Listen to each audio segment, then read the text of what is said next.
Congratulations, you finally made it to 4 p.m. You know what that means. Happy hour. It's time to kick back, relax, and dive into the world of sports with the Young and Norvelle Show. Whether you're catching up on the latest scores, analyzing the big plays, or gearing up for tonight's games, we've got you covered. So grab a cold one, settle in, and let's talk sports. Here they are, Patrick Young and Terry Norvelle. And we welcome you to a beautiful, absolute Chamber of Commerce fall day coming to you live from, in Neptune Beach. You know where we're at by now. Our Thursday home is Sliders Oyster Bar, the best seafood, the freshest seafood can always be found and prepared to your liking right here at Sliders Oyster Bar. Famous place here in the Duval County area, and you will not be disappointed. If you're in the mood for some seafood, come on down today, tonight, anytime. Make sure you get down to Sliders soon, as the afternoon happy hour crowd starting to file in. Got some ladies getting settled there. They're perusing the menu. A couple other people coming in. The bar is set up and ready to go. Everybody's having a good time. That's what happened at Sliders Oyster Bar. Terry Norvelle here. We hope to hear from Patrick Young here momentarily. And we're going to try and hook up with Brent Beard around 5 o'clock. He's got some stuff going on, but we want to get Brent on another just a weekend after weekend of just big college football games are on the docket. We want to talk about, obviously, the NFL and the Jacksonville Jaguars. Zach Rothrock, our producer, will jump on here momentarily. Major League Baseball. It's funny, and Zach, I don't know how big of a baseball fan you are, Major League Baseball fan, but you even know this if you're just a novice fan. It's funny. We've played all these games, 162-game regular season. We're in the third or fourth round, depending on the wild card of baseball. We're playing off. We're steaming toward the World Series. And, Zach, I don't know if you've noticed it, and I know you're busy trying to get Patrick hooked up, so step aside if you need to. But we're good. All of this baseball, all of these rounds, all of this, all of that, all the stuff around the big, long baseball season, and you know what's about to happen in the World Series? You're going to have the two best teams playing. At the end of it all anyway. It seems like it's going to culminate to that anyway. I mean, it feels like most of these sports get to that. The cream rises to the top, as they say. Yeah, you know what? You're going to have the Yankees, who are good. They won 90 whatever games. They fought it out with the Orioles. They fought it out with Kansas City. They're kind of making easy work so far with Cleveland, and they're going to win, right? They're up. What are the Yankees? 2-0. They're up 2-0. Yep. Yeah, both games are today. And then you look at the other side, the Dodgers. You know, they've battled injuries. They've got the star-studded lineup. They've got they're the Yankees of the West Coast, right? I mean, they got the big payroll. They've got the stars. They've been pushed a little bit. San Diego pushed them, right, in the regular season. A couple teams made runs at them after they jumped out to a big lead early in the season. But you know what? Unless something crazy happens, the Dodgers with a huge shutout win at New York last night. The Dodgers and the Yankees are going to meet, it looks like. And I can't wait for that. I don't know about you. Yeah. Tonight will be Yamamoto versus Ken. That'll be at 8:08 on FS1. And, the Yankees and Guardians, they're actually going to start a little after 5 while we're still on. Yeah. So Yankees up 2-0. That series moves to Cleveland for 3. Yankees, it's hard to believe Cleveland will sweep 3. If the Yankees even get 1, then it's tough. You got to go. The Yankees will need 1 of 2 at home because remember, it's 2-3-2 in this 7-game series. So the Yankees are tough. And the Dodgers, my God, the Mets worked so hard to get a split out in LA, right? They got a split 1-1. The Mets, with that split in the first 2 games, Zach, they took over home field, right? If they won their next 3, they could win it. Yeah, they could. But the Dodgers shut them out. Yeah, the Dodgers shut them out and took the home field right back. So now the Mets really have to win the next 2, man, to have any kind of a shot in New York, because then they would go to LA. Tough deal for the Mets after the Mets gave up. They grabbed home field, but they gave it back away, Yeah, I mean, the Dodgers have one of the most insane offensive lineups in the history of baseball. I can't really, I can't think off the top of my head of one that's significantly better. And, I mean, you mentioned the Yankees. The Yankees finished the season with 94 wins. The Cleveland Guardians actually had 92 wins on the whole season. Yeah, Guardians had a good year. They did. They really did. Yeah. So, a lot of baseball today, as you said, 5:08 and then 7:38 or something like that. But both series go today. Neither can be closed out, but boy, they can inch closer. It looks like the big bad Dodgers and the big bad Yankees. That's the way it probably should be. I do think we've got Patrick on. I think I heard Patrick stirring in the back. Hey, buddy, what's shaking? Be careful. Be real careful talking. Be careful. We were first talk since post Cisco saying guys quit. Yeah, it flared up a little bit here and there, but it wasn't as big a story as I thought it was. And I think because he threw himself into the comment, I think that helped. You think he threw himself? Yeah, absolutely.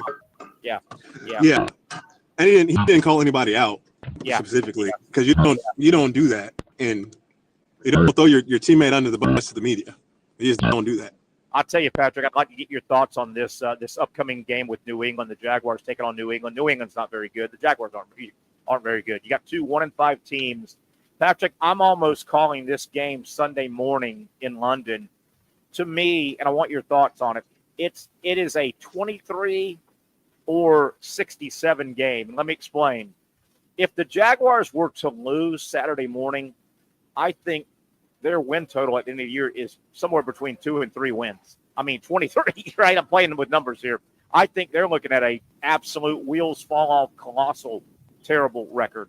If they win Sunday morning and get to 2 wins, I think they could carve out 6 or 7 wins. Now, so there's your 67. You get it? 23. Yeah, I got you.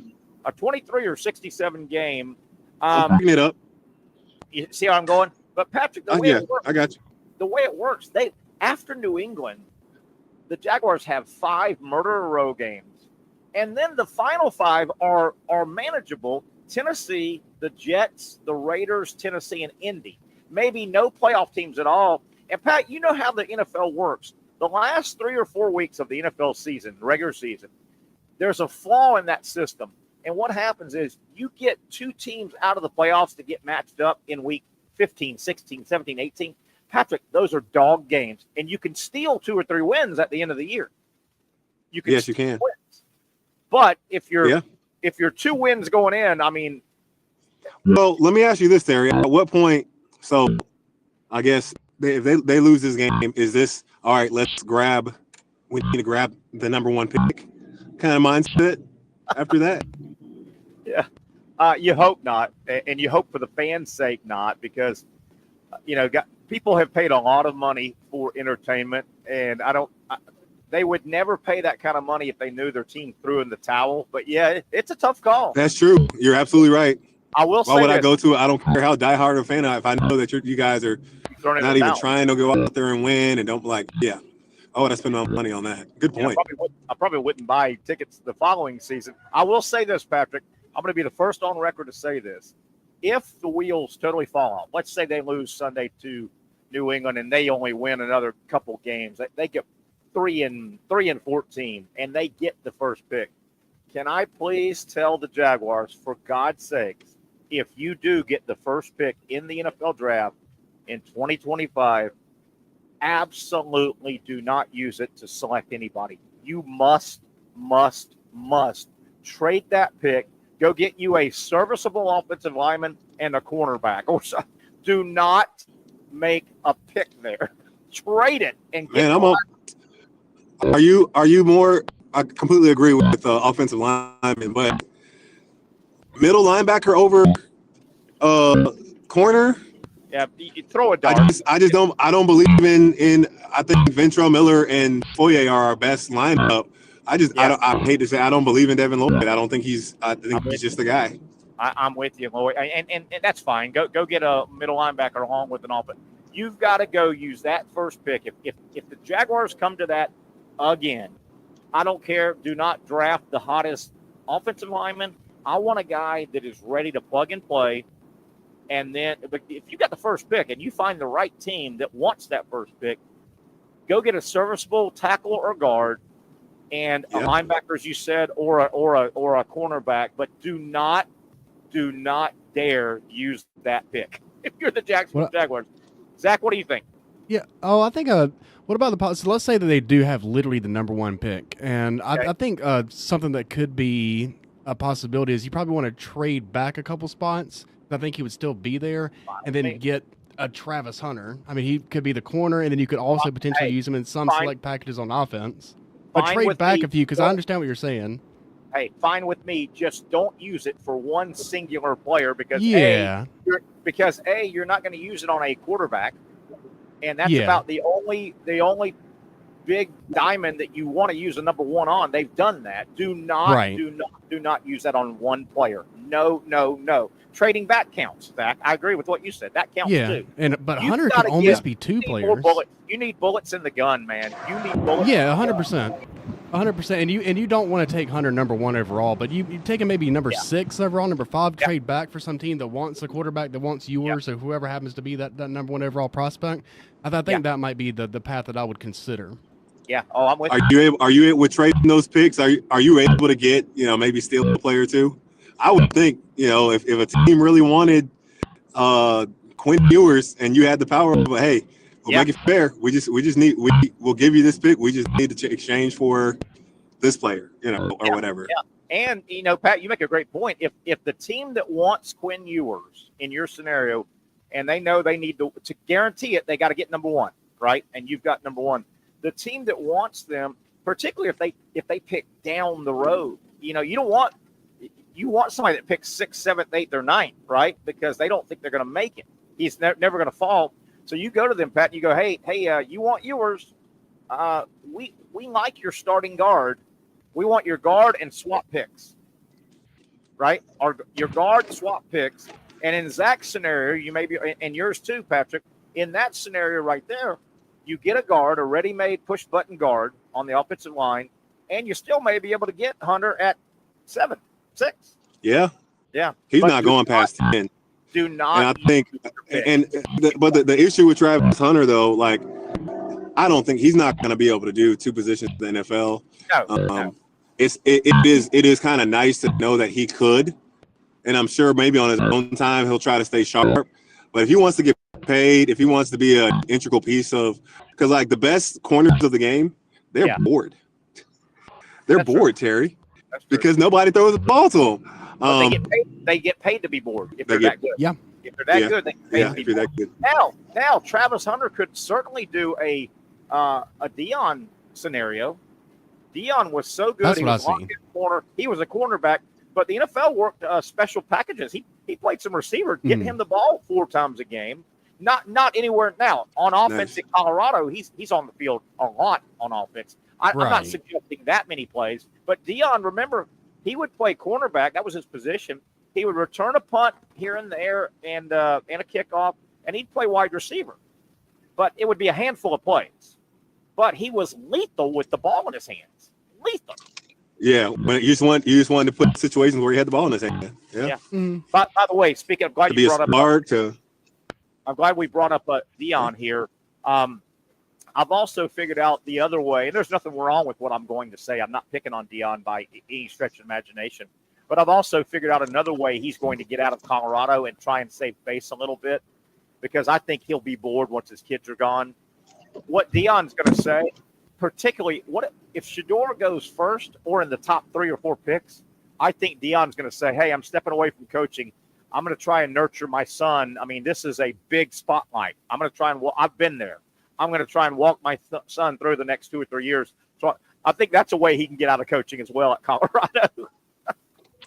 I mean, I don't think that's if that's really what he wants to do and get out of coaching and follow his his son, I think that's an honorable thing to do. Like, unless it's like I'm getting out, if he's pulling an Urban Meyer, take that year off. I'm done coaching.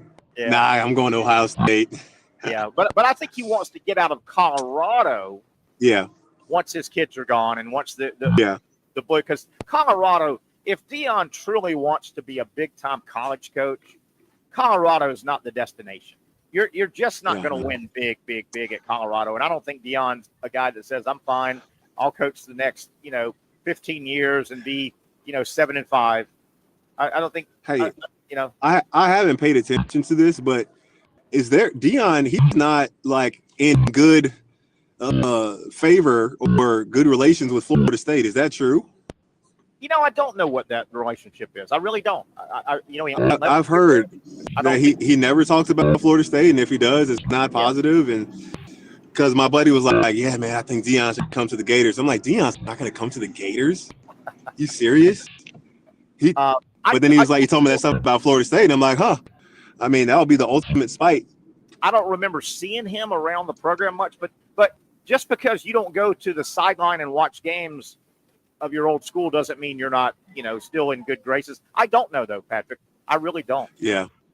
I don't. Hey, speaking of FSU, let me throw this out. I was just talking to some guys before the show, and actually a buddy of mine, Ron, I was talking to, one guy, and I said, Ron, do you realize Florida State plays tomorrow night? He goes, what? FSU plays tomorrow night, Friday night, football. Did you know that, Pat? No, I didn't. Who they got? Florida State plays Duke Friday night at 7:00 at Duke. Oh, wow. 1-5. Well, now that you say that, I remember from the rundown, you said, can Duke do what it's never done before, beat Florida State? I think, and it's in Duke. It's in it's right? in Wallach-Wade, in Durham. Yeah. Duke is they're going to win.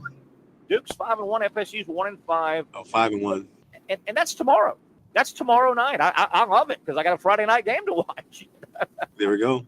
Yeah, but they're going to win. They're going to win that game. Duke's having a Duke's good going to game. win. Duke's having a good season. They really are. First year. Manny Diaz is there, and I think their quarterback is still the kid from Texas, Malik Murphy, the kid from Texas who filled in pretty well, but he saw the writing on the wall. I think he's still healthy and playing at Duke. But speaking of, Pat, make sure you get your picks in for tomorrow. I've already got mine. I might. Should we go? I might do. We did. We did. We did. No, you and I went. We went over it. I think on Tuesday, and then Zach wasn't with us. Leave Zach alone, Terry. So Patrick, I had you at a 30 week, a plus 30. I got a 30 week. So you're up when being able before the game starts to hear what they're talking about. Like on because I chose one college game. Don't make a habit of that. I'm not doing all that work. I know. Don't make a habit of that. I know.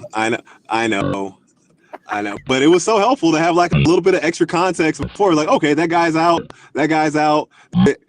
They suck or blah, blah, blah. I'm like, okay, yeah, we got this. So, but you only did that because you were gone to California where you're at. You'll be around tomorrow, so we can make these picks. But Zach, can you fire up? Zach, it looks like we had you at Zach. Man, it's crazy how much easier it is when you have like time to make your picks. You don't have to like produce a show while you're like looking at what's happening. I'm not making excuses, man. I'm not. No, this is crazy though. No, like look, let me break down. Let me break down what has happened so far.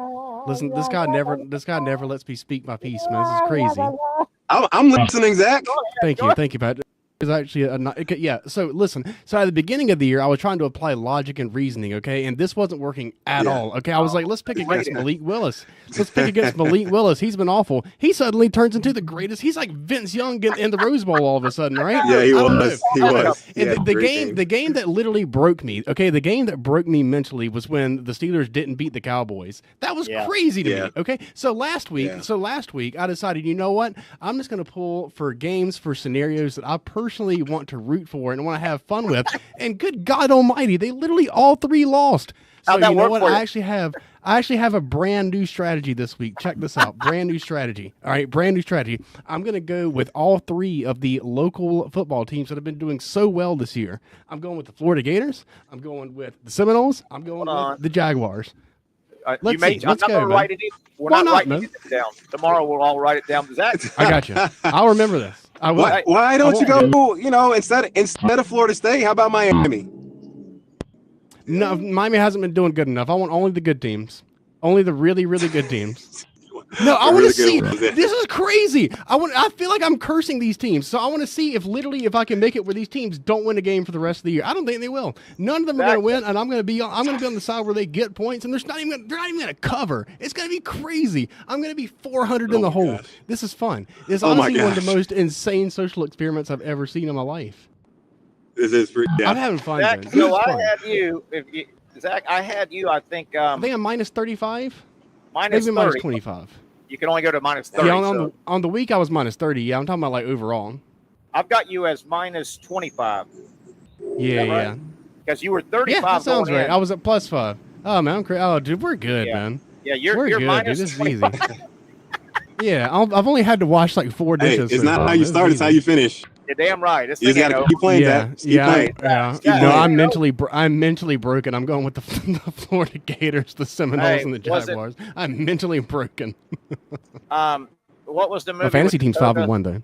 John Belushi movie with the togas. What was that? Frat comic Animal movie? House. What was it? Animal House. Animal House. Like they said in Animal House, Zach. Was it over when the Germans bombed Pearl Harbor? Right, remember that line from right? They messed it up. Yeah. So anyway, we're looking at. I had a by the way, guys, I had a -10 week, so I dropped all the way down to 150. I got you. I remember you got the Texas right. Yeah, and I agree with you. Malik Willis is terrible. What the hell is this guy doing? He's terrible. Not when they played the Titans. He wasn't. He was 2008 Vince Young. It was one of the most insane things I've seen in my life, man. It really was. And by the way, we lost Pat there, but as our team picks, I think we were 3-3. I have trouble keeping up with all those. I'm here. And I think we were 3-3 with our team picks. We'll see those tomorrow. But you guys get your 3 games, your games ready for tomorrow. 3, and we'll go. I've got mine picked out. I'll tease y'all a little bit if you want. Can I tease y'all a little bit? I love to be Zach teased. Rothrock, I'm actually taking the game that involves your South Carolina Gamecocks in Oklahoma. I won't tell which way I'm going. All right. I'm making a pick with North Carolina State, California, and I'm making a pick Oklahoma State and BYU. That's a Friday night game as well. So I got to get that in. But those are the games I'm taking. You don't know what direction I'm going. What's the spread on the Cox game? Right now, I don't know. Gosh darn. I'm showing South Carolina's getting 3.5 points. It's in Norman. So anyway, you don't only have to pick 3.5. Oh my God. That's what I'm saying. Okay. I mean, yeah. Oklahoma's. Do you realize how bad those two offenses? They're not good. It could be a terrible offensive game. Yeah. The defenses are going to have to score points. Yeah. Oklahoma's defense is good. They're running into what happened. What's do you have the over/under on that? We're going to do this tomorrow, guys. Okay. Hold on. What game? It's very intriguing. Hold on. What game, Patrick? What's the over/under on that one, Terry? Total points. South Carolina, Oklahoma. Total points. It's two freshman quarterbacks. Total Yeah, points, 40. Yeah, 40 I points. don't ever write down. I see 40. I see 40 even. 40? Which also kind of seems 40? high. It really does. Yeah. Oklahoma reminds me. Seems high.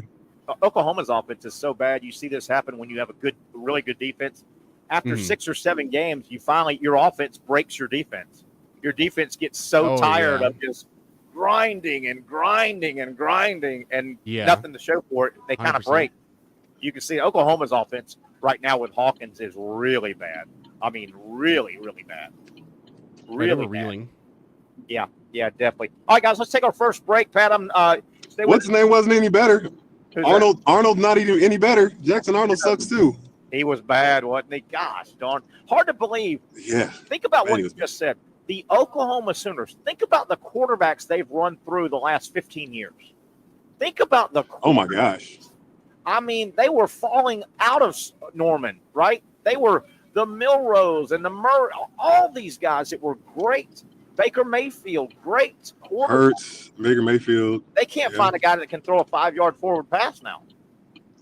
It's unbelievable. Think about it. But seriously, think about all of those quarterbacks. I mean, you could go all the way back to Jason White. Even Spencer Rattler's in the NFL. He might not be. Say what you want. He made it to the league. Think about all those. I mean, they were just cycling through quarterbacks. They were running guys off that were good other places. See Spencer Rattler because they had such good quarterback play. Now they can't complete a 5-yard forward pass. All right, Pat, hang with us as long as you can. We've got other things to get into. Mahana Jaguar talk. What about on the other side? The Georgia Bulldogs, the Gators, and we touched on Florida State a little bit. I don't understand.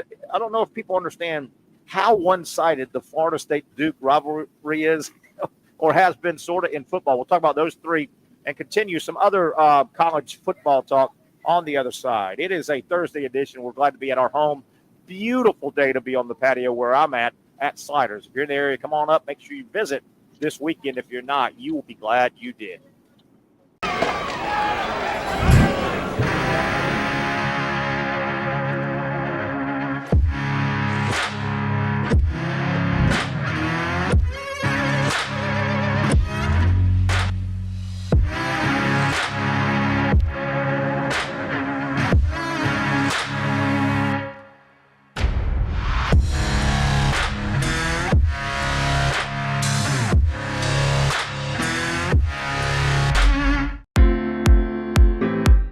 At Southeast Orthopedic Specialists, we know pain and injuries can stop you from doing what you love. This is why our board-certified orthopedic specialists offer the latest in both non-surgical and surgical treatment options and create a treatment plan tailored to your unique lifestyle and goals. So, whether it is a sports injury or that nagging pain that's keeping you from doing what you love, our team has the right treatment for you. For more information or to schedule an appointment online, visit our website.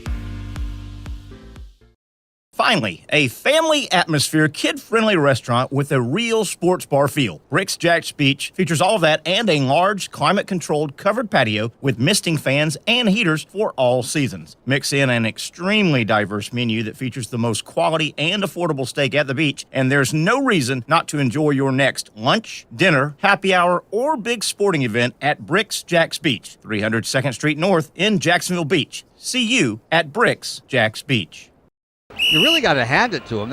Hold on. The previous play is under further review. I'm not sure what he could review, but okay.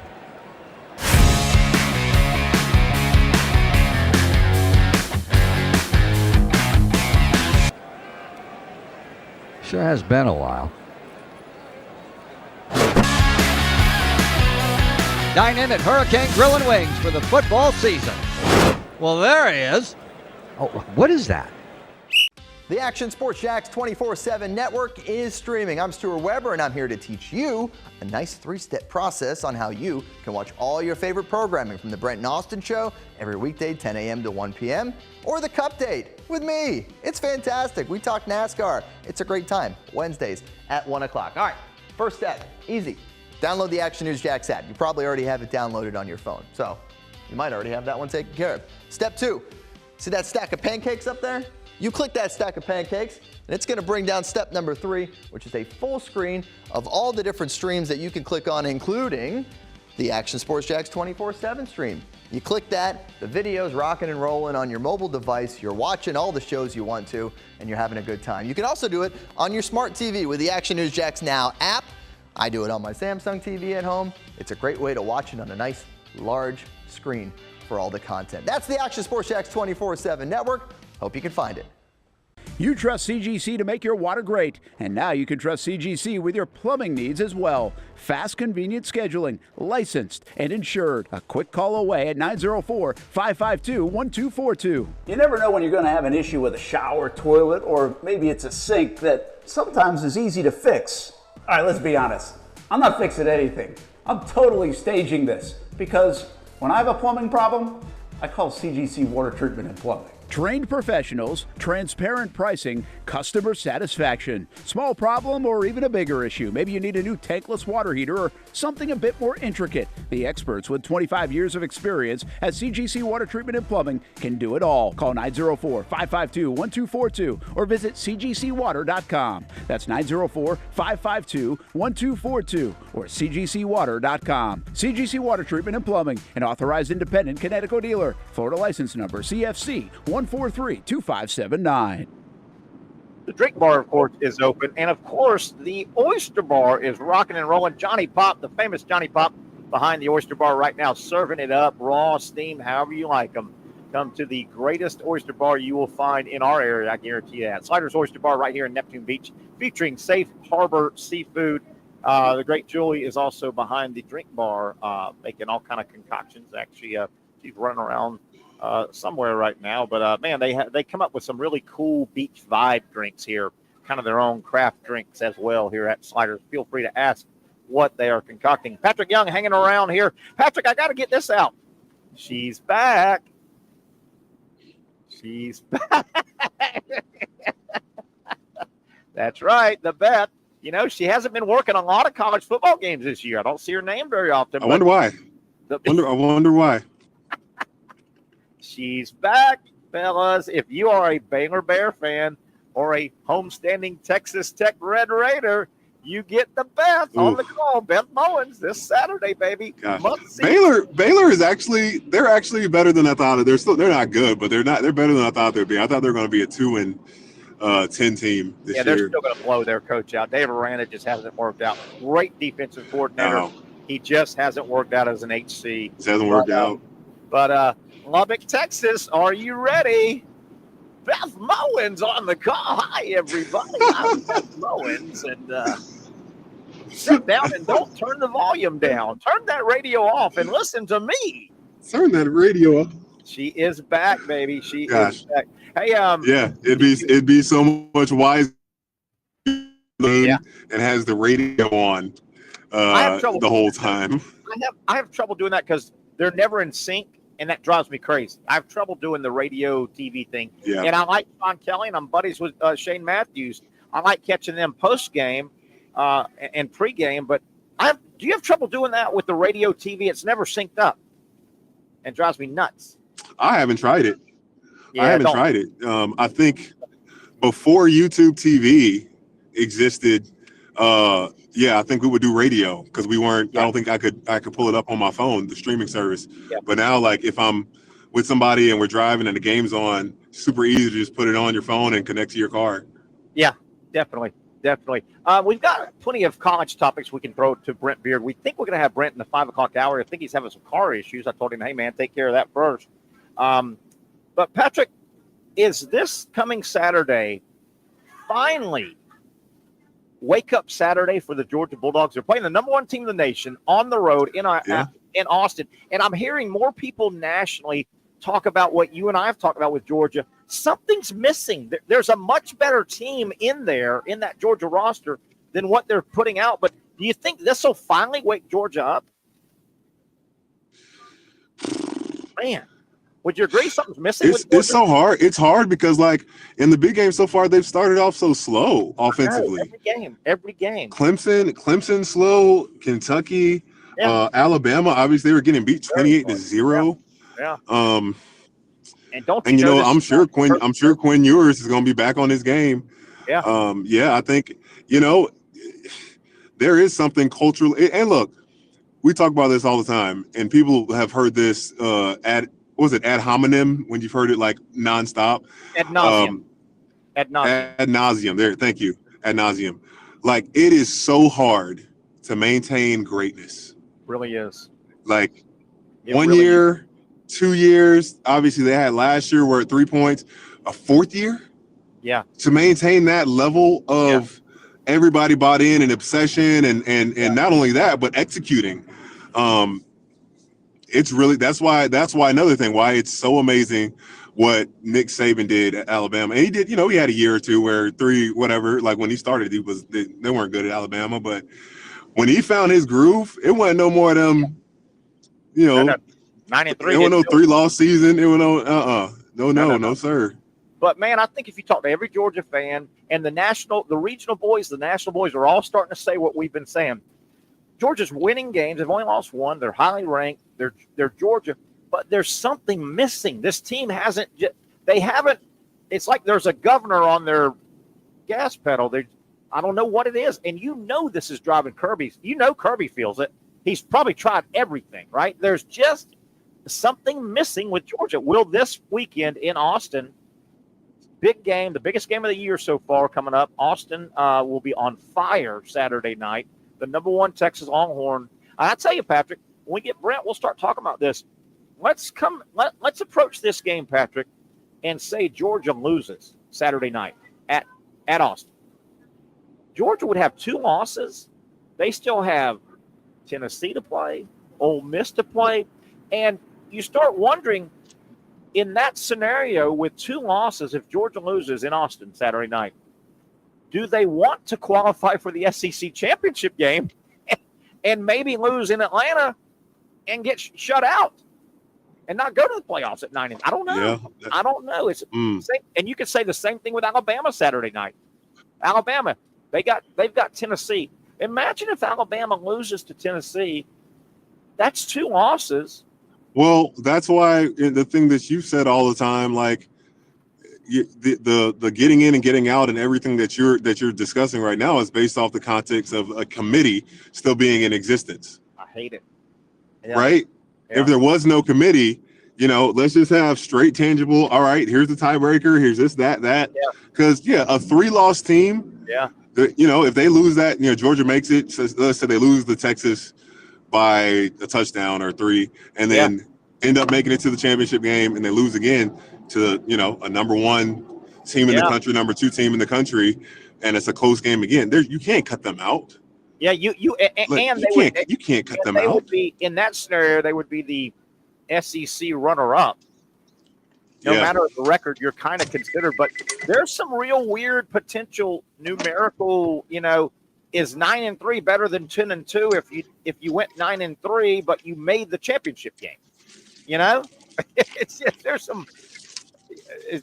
You know, are 3 losses better if you played the number one team twice? Yeah. And that, you know, that was 2 of your 3. I don't know. There's some real strange numerical dynamics. And Pat, you hit it. One of the main reasons is because it's a beauty contest. It comes down to a beauty contest. And somehow this little league called the NFL, they figured it out. Just do it on the field and do it with tiebreakers. Yeah. Do it on the field. Florida State would have made, if we got rid of the committee doing that, like Florida State would have made it last year. Obviously they would have gotten blown out, but they had the resume and would have deserved to be there. So Georgia, will they wake up Saturday going to Austin? If they don't wake up Saturday, I mean, that's a tall order, but I just want to see them play. I watched Georgia football this year, and I know there's a better team in that roster than they're putting on the field and executing. They're just something. It's like the timing belt is off a little bit, right? You know what I mean? It's like the timing belt is just they're just sputtering a little bit. Do you realize how much Kentucky has dominated Florida of recent years? I mean, they're not only winning last 3 years, right? 3 or 4. And frankly, the years in the last decade, the games that Florida won, there were a bunch they had no business winning. Kentucky's really dominated this series the last 7 or 8 years. Yeah, hard to believe. I'm sure. Hard to believe. And remember, Florida went 32 years in a row and didn't lose to them. Remember that? They went 31 years in a row. And remember that? Hey, I'll never forget, Patrick. I was at the game. Yeah, they had some good. I think did they have they had a 10-win season? I think they've had 1 or 2 there. Patrick, I was at the game in Gainesville. I'm losing a little bit. I don't know if you were in the game in Gainesville several years ago when Kentucky finally broke the streak of 31 straight losses to Florida, and it was the longest major college streak, I think. And Patrick, I was in I'll never forget 3 Kentucky guys. They were in Gainesville and they were wearing matching shirts. And I saw this pregame, and then it made the internet afterwards. Patrick, there are 3 shirts. These were Kentucky fans. It's the front of their shirt said, "Nobody beats Kentucky 32 times in a row." Do you get it? And they won. They broke the streak that night. Nobody beats Kentucky 32 times in a row. That's what the front of their and they beat Florida that night and snapped the streak of 31. Is that not great? How great is that? Yeah. You didn't get the humor there. How terrible would it have been if they lost? Hey, you lose, you still got to wear that shirt. Just turn it inside out. Yeah, that's what you got to do. Yeah. How about that? I thought that was those were 3 great shirts. That's funny. That's funny. Nobody. That's good. Nobody beat. And speaking of streaks, I told you I don't even think a lot of people realize Florida State and Duke play tomorrow. Florida State plays a football game tomorrow night, Friday night, 7:00, ESPN at Duke. Do you realize Duke has never beat Florida State in football? Ever. They're like 0-28. Ever. Ever. I didn't realize that. 0-28. Sheesh. And that also tells you that they didn't play Florida State during Spurrier's 3 years when he was at Duke. You know? But they've never. How about that, though? Florida State has never lost to Duke in college football like 28 times. And how bad if they lose tomorrow night? You think that stat comes up? Oh, yeah. That stat comes up without a doubt. Oh, my gosh. I don't know where to go. I don't know where to go with that game, man. That game, part of me says Duke's going to finally Duke's 5-1. Manny Diaz knows how to coach against Florida State. He's got a lot of history. But then I think, you know what? Isn't it time FSU wins another game somewhere? What do you think, Pat? I don't know, man. We can't say, okay, isn't it like that's not strong enough to? I guess they don't have a good enough team. Yeah, they don't have any cohesion. Zach, what were you going to say? Sure, they're dealing with some locker room stuff. The freshman quarterback is starting, yeah, not DJ Uiagalelei. It'd be the freshman. I can't think of his name. He'll be the starter, yeah. Oh, Brock Glenn. Roderick? Yeah, Brock Glenn, yeah, right. He's 100% the starter, right? Yeah, I think you've seen the last of DJU unless he gets healthy and there's an injury to Brock Glenn. I can't see DJ coming back in. Yeah, he broke his hand. I think so. Or something like that. Yeah. Zach, you get what I'm saying, though? I'm like, Florida State's going to win one more game somewhere, aren't they? Or one or two more games Probably. somewhere. I mean, it feels like Duke has got to be due with that being the case. And also, if you factor in the fact that I'm going to pick Florida State as one of my picks, it means that Duke is probably going to win. Oh, my. That makes it very likely. You really got to factor this in a little bit. They don't even need to play that game. Yeah, why play the game? it might be about time for the Duke. The Dukies are going to rush the field after they beat 1-6 FSU. Oh, don't tell me that, Patrick and Zach. You can't. Can we tell the honestly, they should. They should rush the field. That's an amazing feat. That's something. Who cares? They're 1-5. Never beat them before. I think you storm the field. Oh my God! Do you storm the field? Storm the field. Yeah. Hey, Pat, I don't know if you saw. Did you see how strong is the SEC going to be in basketball? Florida is 21st in the nation in the preseason basketball poll, and they're 6th in the preseason SEC poll. Yeah. How top-heavy is that SEC going to be, man? There's some good teams. It's top-heavy, man. Woo. And then the bottom, the bottom 7, they're always awful. They're not going to have a chance. I'll tell you who's a pain in the butt now is and what's the A&M coach Buzz is Buzz Williams. Buzz Williams. He's become a pain in the butt with Texas A&M. They got a great player. They play hard. They and you're like, where did these guys come from all of a sudden? A&M in basketball. God. Yeah. Well, it definitely hurt last year that Julius Marble, he missed the whole season due to a sexual assault case. Yeah. Which is it was so weird. They waited so long for it to come out. Like as soon as the season was over, that's when like I kind of knew it was like either this is something academic or this is something like within the end. He would have helped them to go a little bit further. But I think they have a good team, man. They have a good team. I don't think they're in the top 25 preseason, I believe. I'm almost positive they are. Yeah. They've got Wade Taylor's back, right? Is he back? Yeah, he's back. Wade Taylor's back. There's your Andrew Coleman's back. There's your 2 or 3 preseason players of the year. Taylor, Sears, Clayton, Broome at Auburn. Man, Florida is 21st in the nation. I think Florida's going to be really good, by the way. I think Florida is going to be really – if they all mix together, and you know how that works, Pat, you got to mix together and learn your roles, right? You got to learn your roles and mix together. Of course. But I think Florida's going to be really good. And by the way, they open up here, what is it, November 4th or whatever? November 4th at 8:30. Yeah, can't wait for that. But the SEC basketball is going to be a grind, man. A grind at the top. Did you notice where Kentucky's below everybody? Kentucky's like preseason number 8. I saw in that coach's preseason poll. Kentucky basketball preseason 8, I think it was. If you count down all the teams. Take another break here. We're cruising through the first hour. It's a Thursday edition. You know where we're at. If it's Thursday, that means our show, the Young and Norvelle Show, is live at our Thursday home. We've been here a long time. We love the folks. We love the food. We love the service here at Sliders Oyster Bar in Neptune Beach. You cannot beat it. If you're looking for a seafood fix, they feature all over the menu. They carry the Safe Harbor seafood, the best seafood, the freshest seafood right down the street. You talk about from the boat to your plate. It doesn't get a whole lot fresher than that. Pat, I don't know if you can hang around any longer. I know you're heading to an appointment. Do what you got to do. We'll take a break, come back, and look at some of the games coming up in college football.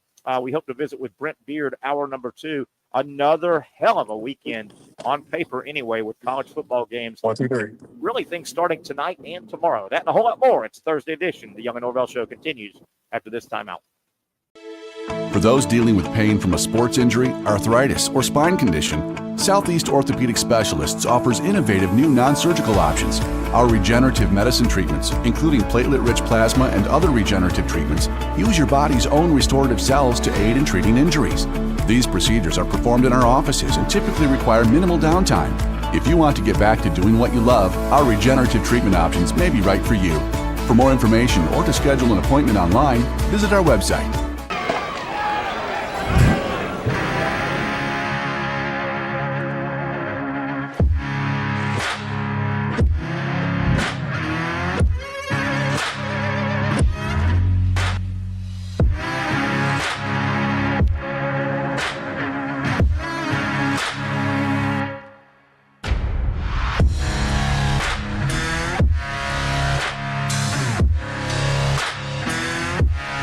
Finally, a family atmosphere, kid-friendly restaurant with a real sports bar feel. Bricks Jack's Beach features all that and a large, climate-controlled covered patio with misting fans and heaters for all seasons. Mix in an extremely diverse menu that features the most quality and affordable steak at the beach, and there's no reason not to enjoy your next lunch, dinner, happy hour, or big sporting event at Bricks Jack's Beach, 300 2nd Street North in Jacksonville Beach. See you at Bricks Jack's Beach. Since 1936, Procter Ace has been proudly helping Jacks with all your home and garden projects. Whether you need tools, paint, plumbing supplies, or expert advice, we've got what you need to get the job done right. Looking to brighten your yard? Visit our garden center for plants, tools, and everything to make your outdoor space flourish. You're not just shopping here, you're part of our community. So come in today and let us help you tackle your next project with a smile. After all, Ace is the place with the helpful hardware, folks. When I say it means something to me, gentlemen, it means something to me. High school football is back and it's bigger than ever. Welcome to the Friday Night Zone Blitz. It is bigger than a game. Watch the biggest games each week live as the action unfolds with instant reaction and analysis from our Hall of Famer, Kevin Sullivan. It starts with live look-ins at the top matchups, including our Jaguars Prep Whataburger Game of the Week, and that is just the beginning of 4 straight hours of coverage. From 8 to 10:30, the Friday Night Zone Blitz is streaming on our Action News Jax app and online. At 10:30, the Friday Night Blitz you know and love. A half hour of highlights from around the area. 11 o'clock, we shine the spotlight on the bands that pump up the crowd. 11:15, it's time to blitz through the highlights online and on air. Then 11:35, back to the stream to break down the night's results with a reaction from local coaches. 4 straight hours of high school football on the Friday Night Zone Blitz. Only on Action Sports Jax 24/7.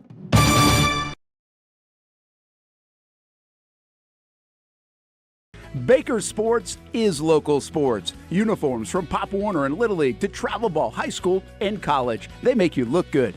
They help you play good. Baker Sports has been helping families make memories that will last a lifetime with their Baker's Buckets. We've got a lot of these filled with baseballs and softballs in the garage.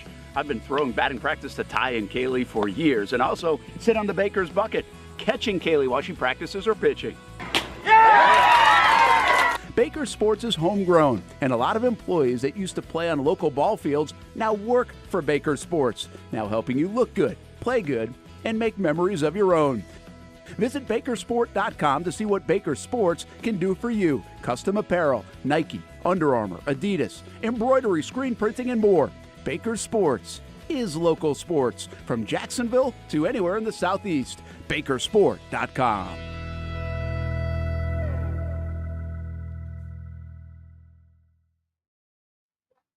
Okay, slowly wrapping up hour number 1 here on a Thursday from Sliders Oyster Bar down here in Neptune Beach. Tomorrow, we're on the other end of the beach, Bricks Jack's Beach. We'll have our picks coming your way. We've got 2 tickets to the Florida-Kentucky game we're going to give away tomorrow to some lucky viewers. So keep your ears on, keep your eyes on tomorrow. Giveaway, we've been doing that all season long for home games for the Gators. Zach Rothrock producing, of course. We also have, I think Pat may still be with us. Zach, I'll definitely go to you. As we're wrapping up hour number 1, we hope to have Brent Beard on coming up after the top of the hour, talking college football.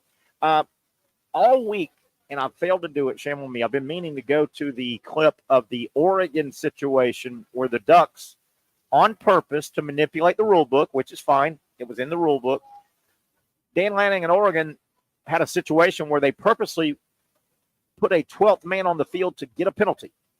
Right. And the penalty was enforced, the yardage, but the clock does not go back to the time, so it worked perfectly the way Oregon wanted it to work to help knock off time, and then Ohio State ended the game by sliding in the middle of the field and couldn't get a playoff, couldn't get a kick, potential game win. I was flipping back and forth. Florida was playing that night, right? I'm back and forth. A great game, by the way, Oregon, Ohio State. I've yet to go back, but I've heard and read and heard and read. Here's my question. And as I understand it, when Oregon wanted to implement that play, they literally told one of their players to walk onto the sideline, not run like his hair was on fire, but walk. Is that correct? I think that more or less appears like what's happening. I can probably get the clip loaded in when you talk to Brent Beard about it. So but anyway, more or less, because I want you to talk here with, and I want you to see what I'm. Okay. Yeah. And so he walks a few steps on from the sideline onto the field. The officials obviously see it. They throw a flag. Penalty. Clock ticks down about 4 more seconds. Blah blah blah blah. Right. Blah blah blah blah. They stop play. It's a live ball, so they stop play or what have you. My overall question, though, is in the post game, Oregon head coach Dan Lanning basically narked himself out, number one. And number two, if I was going to implement that type of play to try and hide it, I would have my player run onto the field like his hair's on the fire, like it wasn't something we calculated so people don't ask questions about it. I would rather it work for me and have post-game, hey, coach, how'd you have 12 men on the field? Oh, yeah, that almost cost us. Dan Lanning and the NCAA has gone back this week and rewritten the rule book to take it out. Why did Dan Lanning basically narc himself out? I don't get that. What am I missing here? I don't know. Yeah. Well, my look into what his thought process onto that would be look at me, look how brilliant I am, look at how I manipulated the rules and found a loophole. I'm obviously the most brilliant head coach that's ever lived, and you guys really need to fix this rule book because you're kind of dumb and you're kind of allowing people to do this. That's just kind of what I think his attitude was potentially. And I asked the question, you may be dead right, but it also eliminated him from ever using it again.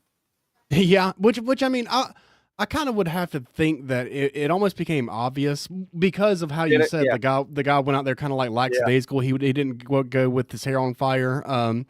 Yeah. I mean, it probably could have been more a slyer way to do that. So could have kept that up his sleeve. I would have done it more theatrical.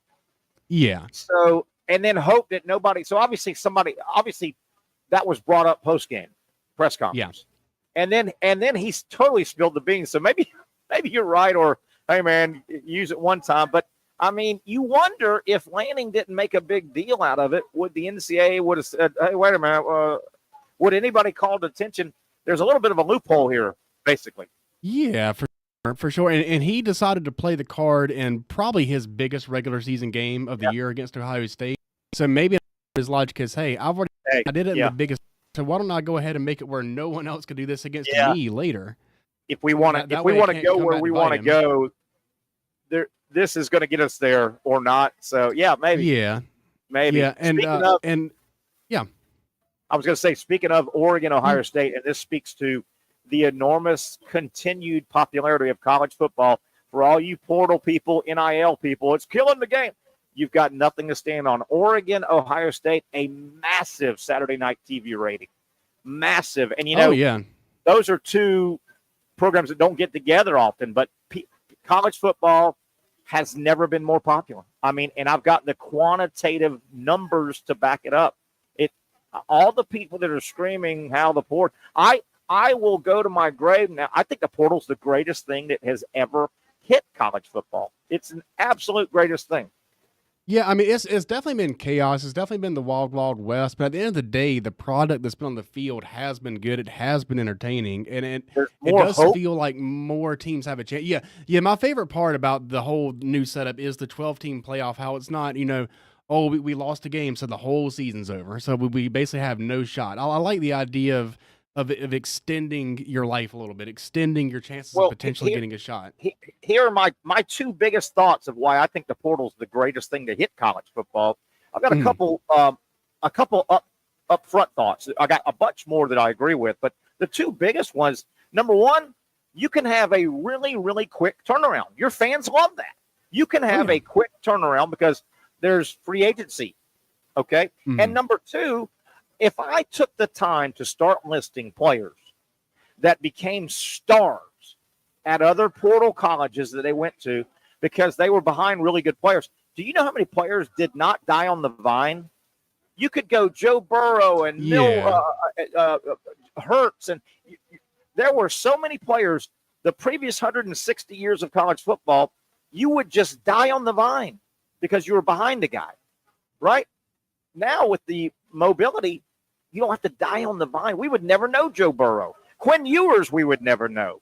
Jalen Hurts would have seen Tua take his job, and he would have died on the vine. You could have. There's a million of those guys. A million. Yeah, of those. And I always say this. Let me get this out, Zach. I always say this to the people, the fans out there that use the word loyalty. You need to do more homework before you throw. There's no loyalty. Let me tell you about sports and loyalty. There's never been loyalty in sports. Being trapped is not being loyal. Free agency hits pro sports across the board finally. Pro sports is so much better now that you have free. There used to not be free agency, Zach. Your teams. I love using the Yankees as the example. The people say, no, Yankee players, they are loyal. They love their team. Look at all the Babe Ruths and the Joe DiMaggios and the Mickey.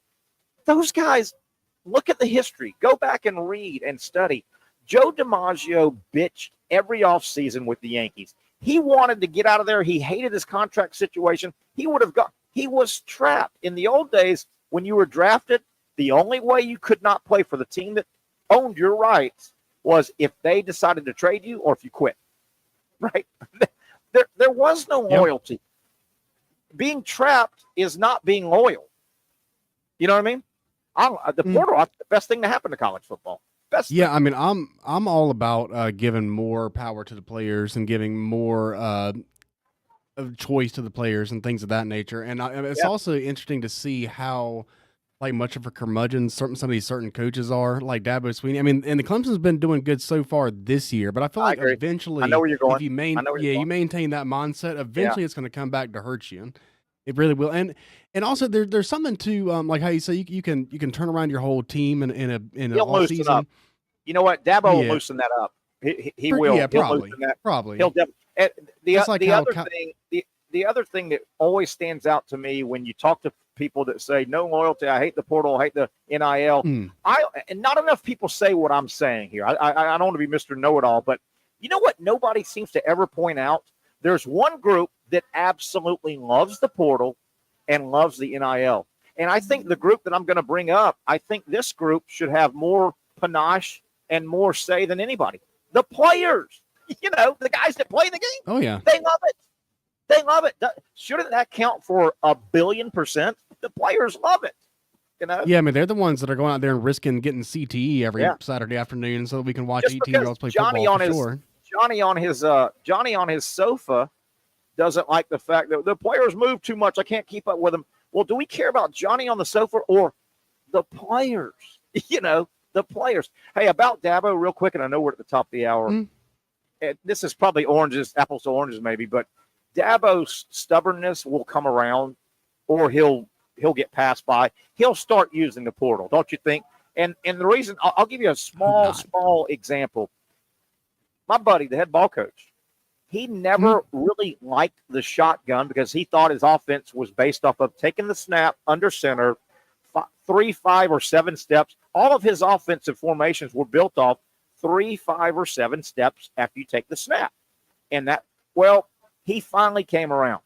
When defenses got so good, defenses started putting their best athletes on the edge, he figured it out and said, hey, man, to survive, I've probably got to adapt to the shotgun. And he did.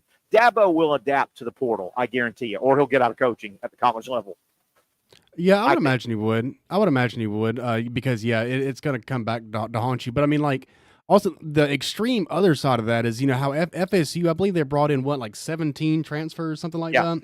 Yeah. Like an insane amount. And I believe I heard Coach Nick Saban say that, those players are in the portal for a reason. And, it obviously hasn't worked out. And you can't you can't just patch up a whole team with these free agents, with these NIL players. At the end of the day, you still got to build the core of your team through the draft and through recruiting. It's just that these transfer players. But if I was on a panel with Nick Saban, if I was on a panel with Nick Saban, I would push back a little bit and say, well, your statement about those guys are in the portal for a reason.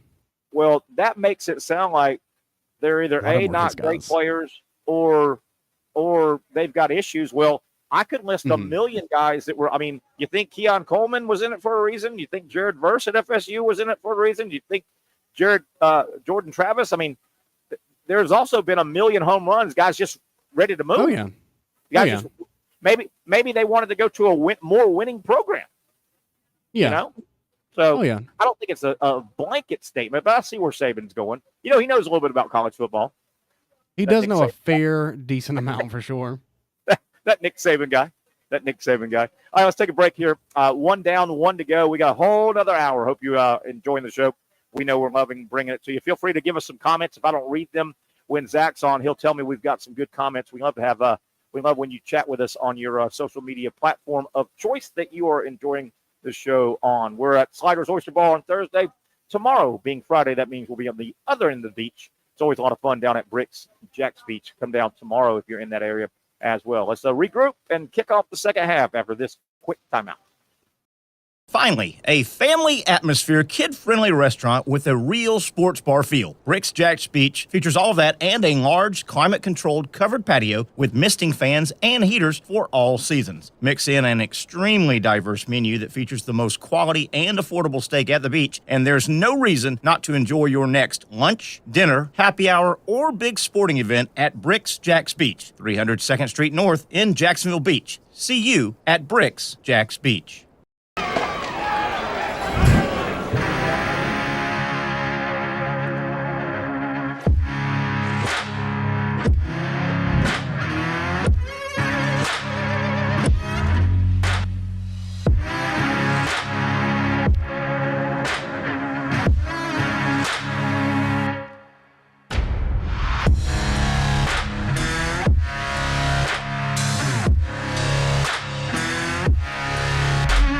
For over 20 years, Southeast Orthopedic Specialists has been providing the highest level of orthopedic and spine care to patients throughout Northeast Florida. Now, we're making that same great care even more convenient with Southeast Orthopedic Specialists Direct, a walk-in clinic where you can be seen for pain or injuries with no appointment needed. Staffed by orthopedic physicians and specialists, we offer everything from diagnosis and treatment to imaging and bracing, all with no appointment needed. For more information, hours, and locations, visit our website.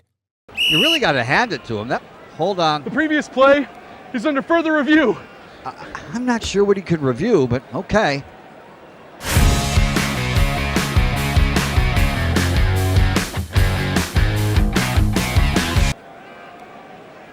Sure has been a while. Dine in at Hurricane Grill and Wings for the football season. Well, there he is. Oh, what is that? Hey everyone, Olivia Tasley here from Action Sports Jacks to tell you all the different ways you can watch our new 24/7 network. 3 easy steps. You don't even need a pen and paper to write it down. Step number 1, download the app. Search Action News Jacks in your app store either on your phone or your smart TV. Then, once you're on the app, click on that little drop-down menu in the upper left-hand corner with the 3 little lines. That'll show you these options, and boom, right here, click Action Sports Jacks 24/7, and you will be brought to our continuous stream channel. That app can be accessed through all these different platforms. Whether you have Roku, Fire TV, Smart TV, Apple TV, or Google TV, you can find our app. Now, if you don't have access to the app, don't worry, we still got you covered. We're across all social media platforms from Facebook, Instagram, X, YouTube, Twitch. We have a podcast channel. Plus, check out our short reels on our TikTok. Action Sports Jacks 24/7. It's on all the time and everywhere. Summertime means sizzling sales at Nimnick Buick GMC. The #1 Buick GMC dealer in Jacksonville has lots of inventory to choose from with their best price guarantee. Nimnick never charges above MSRP. You can save up to $10,000 off select new GMC Sierras or get rates as low as 1.9%. You know, I'm a truck guy. GMC Sierra, my trim level is an SLT. This one's an Elevation. Pretty good looking color as well. So here at Nimnick Buick GMC, you have a lot to pick from. My father-in-law, he drives this, an Enclave. So feel like that GMC in the family. 2025 is coming around the corner, which means it's almost time to close out those 2024s this summer. You can schedule a test drive at nimnickbuickgmc.com. And while you're there, check your trade value and customize your payment options. Nimnick is there for you, even on Sundays. Visit the showroom on Phillips Highway or shop online at nimnickbuickgmc.com. Nimnick, your friends in the car business since 1941. GMC, we are professional grade.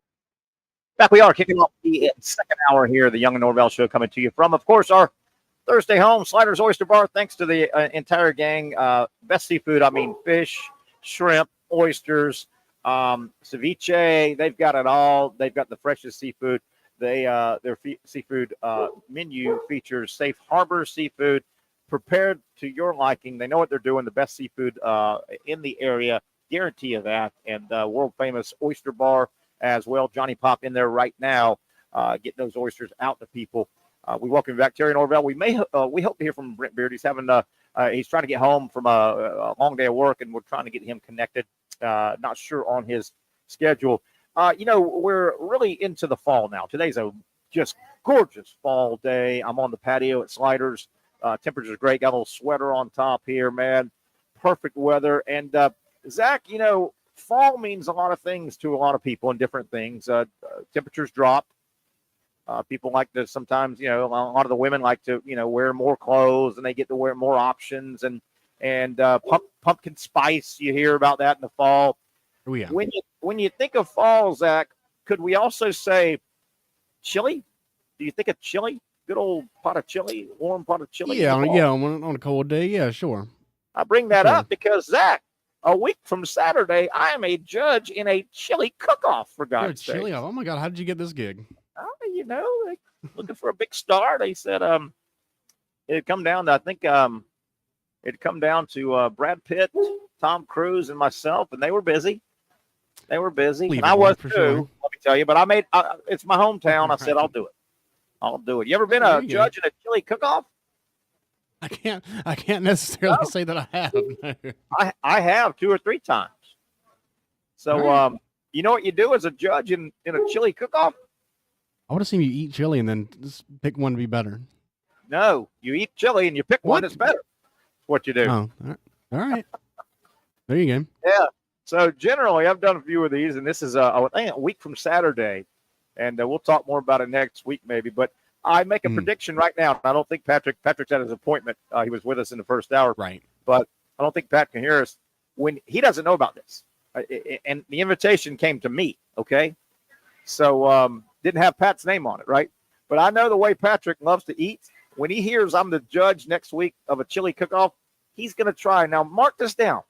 You might want to save this clip. Patrick Young's going to try to weasel his way in and be a judge, too. Gonna try to something. Yeah, I can imagine that happening. Yeah, for sure. You don't want to be left out. So generally, what happens in these chili cook-offs, they'll serve you like the panel of judges or whatever. They'll serve you a little cup of chili, and you take a little spoon and you eat it, eat a little bit, a couple spoonfuls, and you'll probably have a pencil and paper in front of you, and this is chili A. Rate chili A 1 to 10, 10 being right. So you kind of do that, but then you got to kind of drink a little water between because you want to freshen up your palate. You want to clean your palate. You got to reset the palate. Yeah, I understand that. Yeah, but I've learned. I've done this probably my 3rd or 4th one over the last 20 years or so, probably. I learned though, you kind of want to go slow. You don't want to because there may be 30 different chilies entered into this thing, right? Yeah, so you're taking I'm picturing like a shot glass of chili. It's a little bit more than that, like a bowl almost. Yeah, the ones I've done, yeah, but you want to pace yourself because. Are there meat? Is there meat in the chili? In all of them? I don't know if there's any rules on this one. I think it's just full bore. Now, I don't like hot stuff, so they need to let me know. I don't want to be eating no damn. You got to put special label. They're gonna have to do that for me. Caliente, right? Yeah, caliente. No, mucho caliente. No. Right. But I don't want to be walking out there with no dragon breath, breathing fire. You know what I'm saying? Because that'll get you 0 with a quickness with me. So just know that. I'm just gonna tell you that. Man, I would literally judge the opposite. I would almost exclusively want the super spicy chilies. I want to be breathing the fire. I don't like to feel I like my mouth to be numb when I'm eating the chili. Does that I don't make sense? understand people that want to eat food and be painful. I when they want eat the food to fight back. I enjoy pain. Let's go. You sound don't like that? those guys. I'm a that eat their- Gamecock fan. Don't you understand how much I enjoy pain? I love pain. No, I've never understood why people want to have a painful eating experience. That I never get that. The same with the wing. Jalapenos, I want all of it. Oh yeah, guy yeah. that I want wants the super wings. hot wing. Ugh. Anyway, that's next Saturday. Chili cook-off contest there. I'll be one of the judges there. I There got you you. have it. Just thought I'd throw It's a that good out. time. Yeah, sounds like fun. It's thrown. Hey, we didn't get to this with Patrick, but I wanted to bring this back up. And we'll get to the NFL schedule this weekend. 1 or 2 games that really turned my head, and a great college football schedule we'll get to. We were talking during the break, and I think you agree with me. The Dallas Cowboys, they haven't been great in so long, but they get so much coverage. I'm tired of the Cowboys. Are you? I'm just tired of the whole thing. Go win something. You know? It's definitely one of the most asinine things in the history of sports. I still don't see how they beat the Steelers. That literally did mentally break me. They can't run the ball at all. They can't stop the run. I don't see them. But the crazy thing is they could potentially win their division. I mean, the Washington Commanders got to a hot start, but they could easily come crashing down. The Giants are the Giants. Not the a Eagles great are having division, tons of is it? struggles. Yeah, for sure. And So, Philly, what is they're- Philly? What is Philadelphia? Yeah, they're You know, they're really up and really down. struggling offensively and defensively in the secondary. But yeah, they're with their central location and with their embracing the America's team moniker. As long as Jerry Jones is poking around, I mean, they're gonna be one of the more relevant brands in the sport and all of sports. And that's just and the way they're it big. is. They're internationally big. I understand all that. I'm just tired of them, and I'm not the biggest NFL fan. And if I'm tired of them, man, I'm just tired of them. Yeah, I mean it's crazy how the national sports talk formula is basically anytime any type of news story breaks, it's how does this impact the Cowboys or how does this impact LeBron James? It's one of those two paths, and they'll always link any story back to one of those two. And it's like that's the only thing that people. But the thing is, that's what people watch. That's what people click on. That's what people interact with. Even though the majority of the comments are negative, it's I hate the Cowboys. Why are we talking about this so much? They don't see that. They just see the bottom line number that people are interacting with it. Zach, that's so funny. Today over in England, Manchester United won their soccer world championship. And the Dallas Cowboys haven't won one in 24 years. Right. Yeah, it always comes back to Dallas. It really does. And Manchester won today on the pitch. Let's throw it to LeBron James and see what he thinks about that. Yeah, how does this impact LeBron's legacy? Yes, exactly. That's what everything is. Hey, speaking of, did you see where the damn NBA season's about to tip off? Yeah, it is. And Bronny James is playing with his dad. I don't understand. He averaged 1.2 points per game at USC. Terrible. And you know what? I remember during the offseason we talked about this. I'm going to throw it out again. If, and it looks like it's going to happen, in a regular season game, LeBron James is going to be on the court with his son, and it's going to be the first time. Does that really count? Because we all know it's a trumped up. It's fake. Yeah. It feels really, really manufactured, really Mickey Mouse. And I, by and large, historically have been I'm a LeBron guy. Like I like rooting for LeBron. I like for him to do good. But this is, it is pretty Mickey Mouse, man. I get that he just wants to be a good dad. And he wants to say that he had his son make it to the NBA. But no, you really, really didn't. But I mean, if Michael Jordan went to the Chicago Bulls during his heyday and said, "Hey, man, I want Marcus to be on the court. I want us to sign. I want to sign my son Marcus Jordan to a 10-day contract, right? To a 10-day contract, and I want him to come on the court for 1 second." They probably would have done it. They probably would have done it, honestly. If it would have meant if it would have meant that he didn't ever retire and go play baseball, they 100% would have done it for sure. Of course they would have done it, but would that record have been real though? Are people going to take this real? In my eyes, it's not. It's nothing like Ken Griffey Jr. and Ken Griffey Sr. No. It's not like that at all. In my eyes, it's not. It's not even as like how Frank Gore Jr. is playing in the NFL now after his dad just retired. It's not even that. Like that's way more impressive. It's just another. It's just one of those things where LeBron is LeBron, and so he gets an idea to do something, and literally no one's going to tell him no, and so it's happening. I'm just going to be curious: are the Stephen A. Smith going to go? wow, what an accomplishment. First up, it's fake. It's I don't know. fiction. I feel like that the general consensus honestly is kind of what we're doing. I feel like it's not a whole lot of, I don't know. I feel like I haven't really necessarily heard anyone say, "Man, this is crazy that Bronny James is in the NBA. He's going to be the next All-Star." Like I haven't really heard that take being given out genuinely. But maybe someone genuinely does have it. I don't know. And I mean, so many people on the outside, not in the inner LeBron world, so many basketball people and coverers of the sport and all have come out and said he really doesn't have any game. I mean, No. you get the feeling tonight if he went to run at open gym at one of the high schools, he might not be first pick. You know? Right. Yeah. I mean, I'm sure that he's a decent player compared to your average individual, but I mean, the fact that he only scored 1.2 points a game at USC is just really concerning. I mean, it's not the level of competition they played night in and night out was that fierce. He wasn't the best player on his team, so I don't even know. I mean, he's going to be the worst player on the court every time he's on the court for his whole NBA career. Maybe scoring's not his thing. Maybe he's a lockdown. Maybe he's he's a facilitator like his Payton. dad for sure. Except maybe he's Gary Payton, the new glove, right? Gonna lock you down. I mean, he might be great. I might be way off. I'm far from a basketball scout. I'm far from a basketball analyst, but I just feel like the Bronny James, it's a real Mickey Mouse. It's a publicity stunt. It's what are we doing here? How many of the ball kids made it?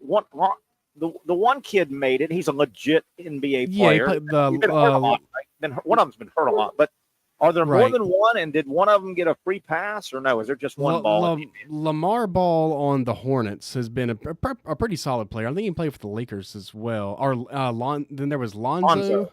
Lonzo's what I mean. And then there was also LaMelo, who tried to have a small stint, but I don't really think that he necessarily. I think he was on a roster but didn't pan out. Melo got to go. Melo, you got to go. Yeah, right? Melo, got to go. But see, that was an example of, that was a dad, like, I mean, he raised those kids and, he put them through whatever type of training they went, which I'm sure probably isn't healthy mentally, but I mean, they actually were legitimately good enough to play in the NBA. Like Lonzo actually legitimately is a solid player. Yeah, he actually is solid.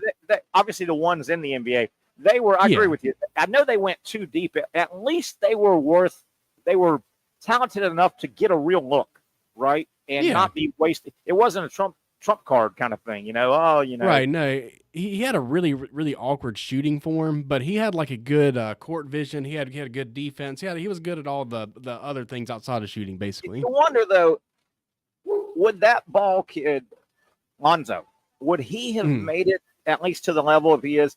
What if his dad was not in the line? Remember how irritating his dad was for about 2 or 3 years?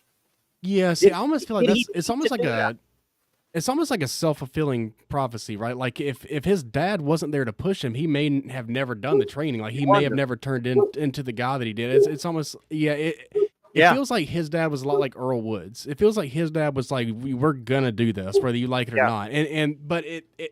But Lonzo and those 3 kids, they embraced it. They didn't reject. They didn't shun this. The father ball, he was irritating. Remember those? Oh God, yeah. The time he was on the Colin Cowherd show and he told the female host to stay in her lane. I mean, that was like one of the more crazier things I've ever seen in my life. I couldn't believe it was real when I was watching it. And just to add a little salt to the wound, he had one of those punchable faces, didn't he?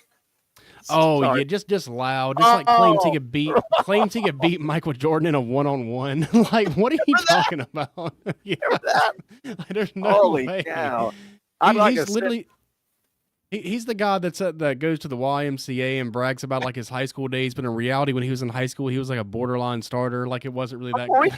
He was Uncle Rico from Napoleon Dynamite. He was the basketball version of Uncle Rico for sure. Yeah. And you remember the famous thing, if you watch, I love Napoleon Dynamite. If you watch the movie, in the movie, the whole movie, Uncle Rico's talking about high school and how state championship game and quarterback and high school and quarterback. Well, he kept talking about it during the movie for about the first hour and 20 minutes, right? And then very late in the movie, well, let me back up. The way he told his story, Uncle Rico, man, he was in the movie supposed to be like 31, and he's reliving his 18-year-old high school state championship football days, blah, blah, blah. And then late in the movie, you got to listen hard. He starts talking about the high school football career again, and he goes, I'll tell you one thing, Rico. I'll tell you one thing, Napoleon. if that coach had put me in, we'd have won that game. He didn't even play. Yeah, he wasn't even the player. Yeah, that is a part of it. Yeah, I think he was setting up a tripod to make a scouting video for like pro teams in the beginning part. Yeah, he said, "Yeah, and remember, he put me in. Ain't a doubt in my mind. We would have won that game. Oh yeah, if he'd have put me in, we'd have won that game, Napoleon." And he goes, "See those mountains over there? When I was young, I could throw the ball right over those mountains." Yeah, I could throw a football a quarter mile clear over the mountains. Oh my goodness, that Lonzo Ball dad. I mean, you talk about wanting to send a punch in the nosogram. I'd send a punch in the nosogram right to him. He could open it up, wham. Yeah, and I mean, he'd probably just open his mouth and just swallow it up. He probably wouldn't even care. That guy was irritating. Keep smiling. He was irritating though. I never thought. Go ahead. I was gonna say, yeah, their big baller brand, their shoes, their clothing line. I know that I saw several instances of people that bought the shoes online. They said they opened it up and they literally like fell apart the first time they put them on. Like the shoe just the logo came off and everything. Yeah, I forgot. Yeah, and like the same thing with the shirts. Like if you put them in the washing machine, the Triple B logo would just basically just peel off or fade away like really quickly. I forgot about the big baller brand. Oh yeah. My God, is that still around? Can you buy one of those? There's no way. I would imagine Lonzo. I don't even know if Lonzo is still signed to that. I gotta look that up. Oh my God, I forgot. Remember that was going to rival Nike or Jordan. The Jordan. Oh yeah, brand. they said it was the new Jordan. Oh yeah, he was 100% like this is the new Jordan. Oh my God Almighty, I forgot about that. Thank you, Zach. I think he. I think he is. Yeah. I think he's even with there's a big baller music group, 80s Babies, and yeah, there's a record label with Big Baller brand that Lonzo is also part of in addition to the shoes. So yes, he's still associated with the Big Baller brand. And this is his dad though starting all this, right? This isn't necessarily him. Oh yeah. This is a LeVar Ball creation. Please tell me that are any of them singing records? Are they making records themselves, you think? I would have to imagine they do, and they heavily use the auto-tune. I can kind of picture what they sound like without hearing it, honestly. Oh my, there's not enough auto-tune in the world, probably. Right? They might be really good. You don't know. I mean, he might can sing very well. He might be a very clever lyricist. You listen to the download of 8 songs on each side and report back to me. I'm not going to give my time to that thing. I might get into that just out of curiosity. Yeah. Let's take a break. We'll come back. I promise we're going to look ahead to, I think there's a couple of good NFL games. There's a bunch of good college games on the schedule. Let's talk about that. And don't forget, I keep feeling like I need to remind everybody. Do you realize the Florida State Seminoles play a football game tomorrow night? Florida State at Duke. And Duke is the 5-1 team. Florida State is the 1-5 team. Wow. Florida State in Durham, and it's a coin flip game. We'll talk about that as we go. Wrapping up an hour, second hour of the Young and Norvelle show. A couple of baseball games. We'll try to track the Yankees as they are first pitch. Yeah, they should be underway. Zach and I will try and keep you updated if you're trapped and can't follow that. We'll let you know about 2 games, one afternoon and one later tonight on the West Coast. We'll be back on a Thursday from Sliders. Finally, a family atmosphere, kid-friendly restaurant with a real sports bar feel. Rick's Jack's Beach features all of that and a large, climate-controlled covered patio with misting fans and heaters for all seasons. Mix in an extremely diverse menu that features the most quality and affordable steak at the beach, and there's no reason not to enjoy your next lunch, dinner, happy hour, or big sporting event at Rick's Jack's Beach, 300 2nd Street North in Jacksonville Beach. See you at Rick's Jack's Beach.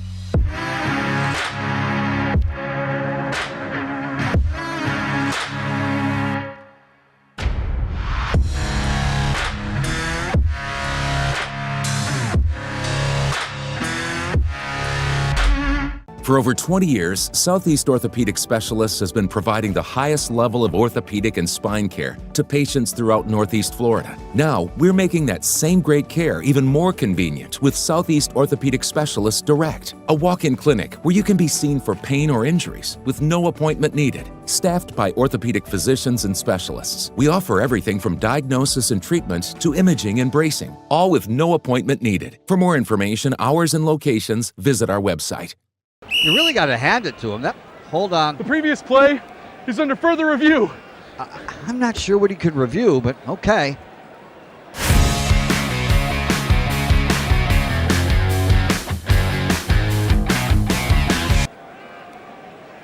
Sure has been a while.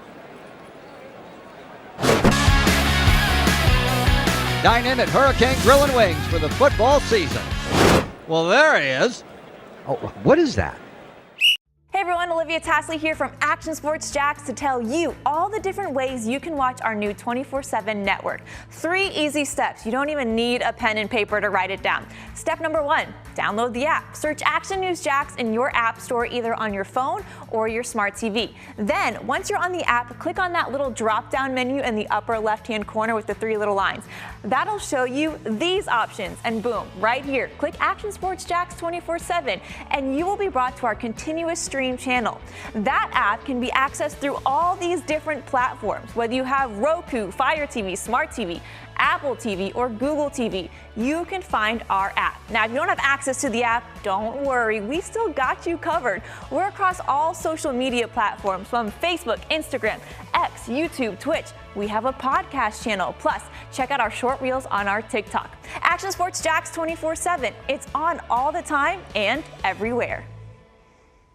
Summertime means sizzling sales at Nimnick Buick GMC. The #1 Buick GMC dealer in Jacksonville has lots of inventory to choose from with their best price guarantee. Nimnick never charges above MSRP. You can save up to $10,000 off select new GMC Sierras or get rates as low as 1.9%. You know, I'm a truck guy. GMC Sierra, my trim level is an SLT. This one's an Elevation. Pretty good looking color as well. So here at Nimnick Buick GMC, you have a lot to pick from. My father-in-law, he drives this, an Enclave, so I feel like that GMC in the family. 2025 is coming around the corner, which means it's almost time to close out those 2024s this summer. You can schedule a test drive at NimnickBuickGMC.com, and while you're there, check your trade value and customize your payment options. Nimnick is there for you, even on Sundays. Visit the showroom on Phillips Highway or shop online at NimnickBuickGMC.com. Nimnick, your friends in the car business since 1941. GMC, we are professional grade. Okay, a lot of stuff to do here as we welcome you back to hour number 2. We're cruising through a Thursday edition from Sliders Oyster Bar. I want to look at the college football schedule and a couple of the games in the NFL coming up over the weekend that are intriguing. But a couple things to get to. No score, bottom of the first. Yankees at Cleveland. The Yankees lead the series 2-0. Cleveland does have a couple runners on with nobody out. And a story that just broke, and I hope there's nothing to this, bad, sad, or anything else, but it's a strange timing story. Virginia, the University of Virginia, their basketball coach, Tony Bennett. Remember, he has a national title under his belt. He's a good, solid coach. He's the son of Dick Bennett, I think it was, who coached in college basketball for 1,000,000 years. Tony Bennett's been very successful, the current basketball coach at Virginia. And again, they won a national championship, 5 years ago, in 2019, I think it was. But news coming out of Charlottesville, Virginia men's basketball coach Tony Bennett will announce his immediate retirement Friday. Tomorrow, the school has announced. Bennett, 55, was set to begin his 16th season with the Cavaliers in less than 3 weeks, with the program opening their season November 6th against Campbell. So, no interim has been named yet. I'm sure that'll be part of the press conference announcement tomorrow. Very, very interesting with regard to, and Zach, we were both reading this at about the same time during the break. I like to scroll through and make sure nothing's going on. And you mentioned the same thing. Number one, what awkward timing. College basketball season is about to start. I mean, they are deep into practice and we're a couple weeks away from the very odd timing, which leads you to speculate, and that's all it is. You hope it's something health-wise, right? That's one of the first things that come up is it something health-wise? Hopefully not. Secondarily, Zach, is it something, I'll use the word nefarious, illegal? Is there, but you would think there's an it back there more than just, you know what, I woke up this morning and I'm just not into it anymore. Yeah, it feels like it has to be. There has to be something. Like, it could be something really mild. It could be something really small. Like, I don't know. But I mean, it feels like he's either got some type of health issue that he just doesn't want to disclose at the moment, or that there's some type of pending scandal that we're going to see break loose over the next coming days or weeks. And you hope both are not. But generally in this type of, I mean, this is so close to the season. And I mean, this is not a guy that's been fighting for his job. I mean, he's royalty there. I mean, Ralph Sampson did not win a national championship at Virginia. You know, the great Ralph. I mean, this guy won in the ACC. And look at some of these. He's a 2-time national coach of the year, led Virginia to the national championship in 2019. He won 6 ACC regular season titles and 2 ACC tournament titles. I mean, that is a big time resume. Yeah. I mean, it's hard to beat that. And I'm kind of just trying to just scroll through, like, to see some basically just fan comments on it. The Virginia folks are like blindsided by it. They didn't see this coming at all. Some people are saying that health has nothing to do with it. I don't know how they could possibly potentially know that.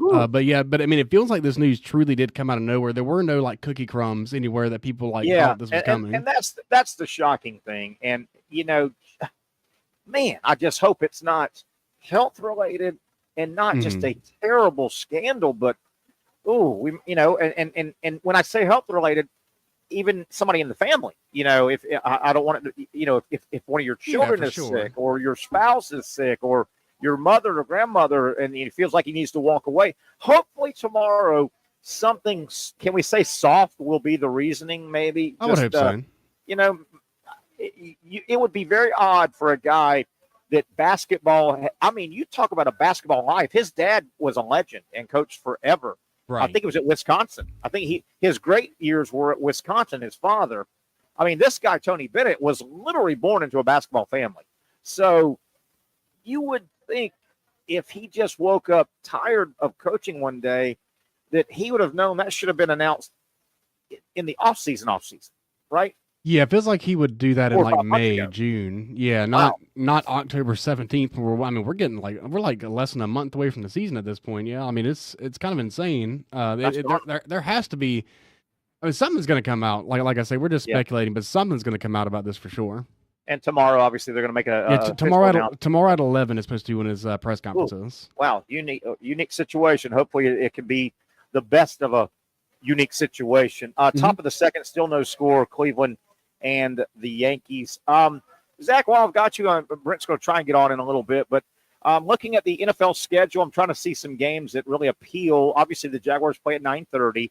Big game, I think, I think it's pretty fair to say the Jaguars will most likely have a losing season. It'd be hard for them not to at this point.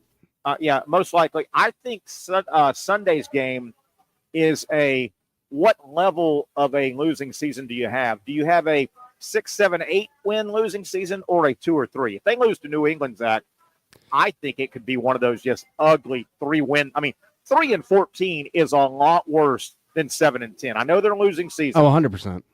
Yeah. At 7-10, you kind of feel like you got a chance to just make a couple moves and you can be in the playoffs next year. At 3-14, you just feel like you're just spinning your tires in the mud where you've been for the past half decade.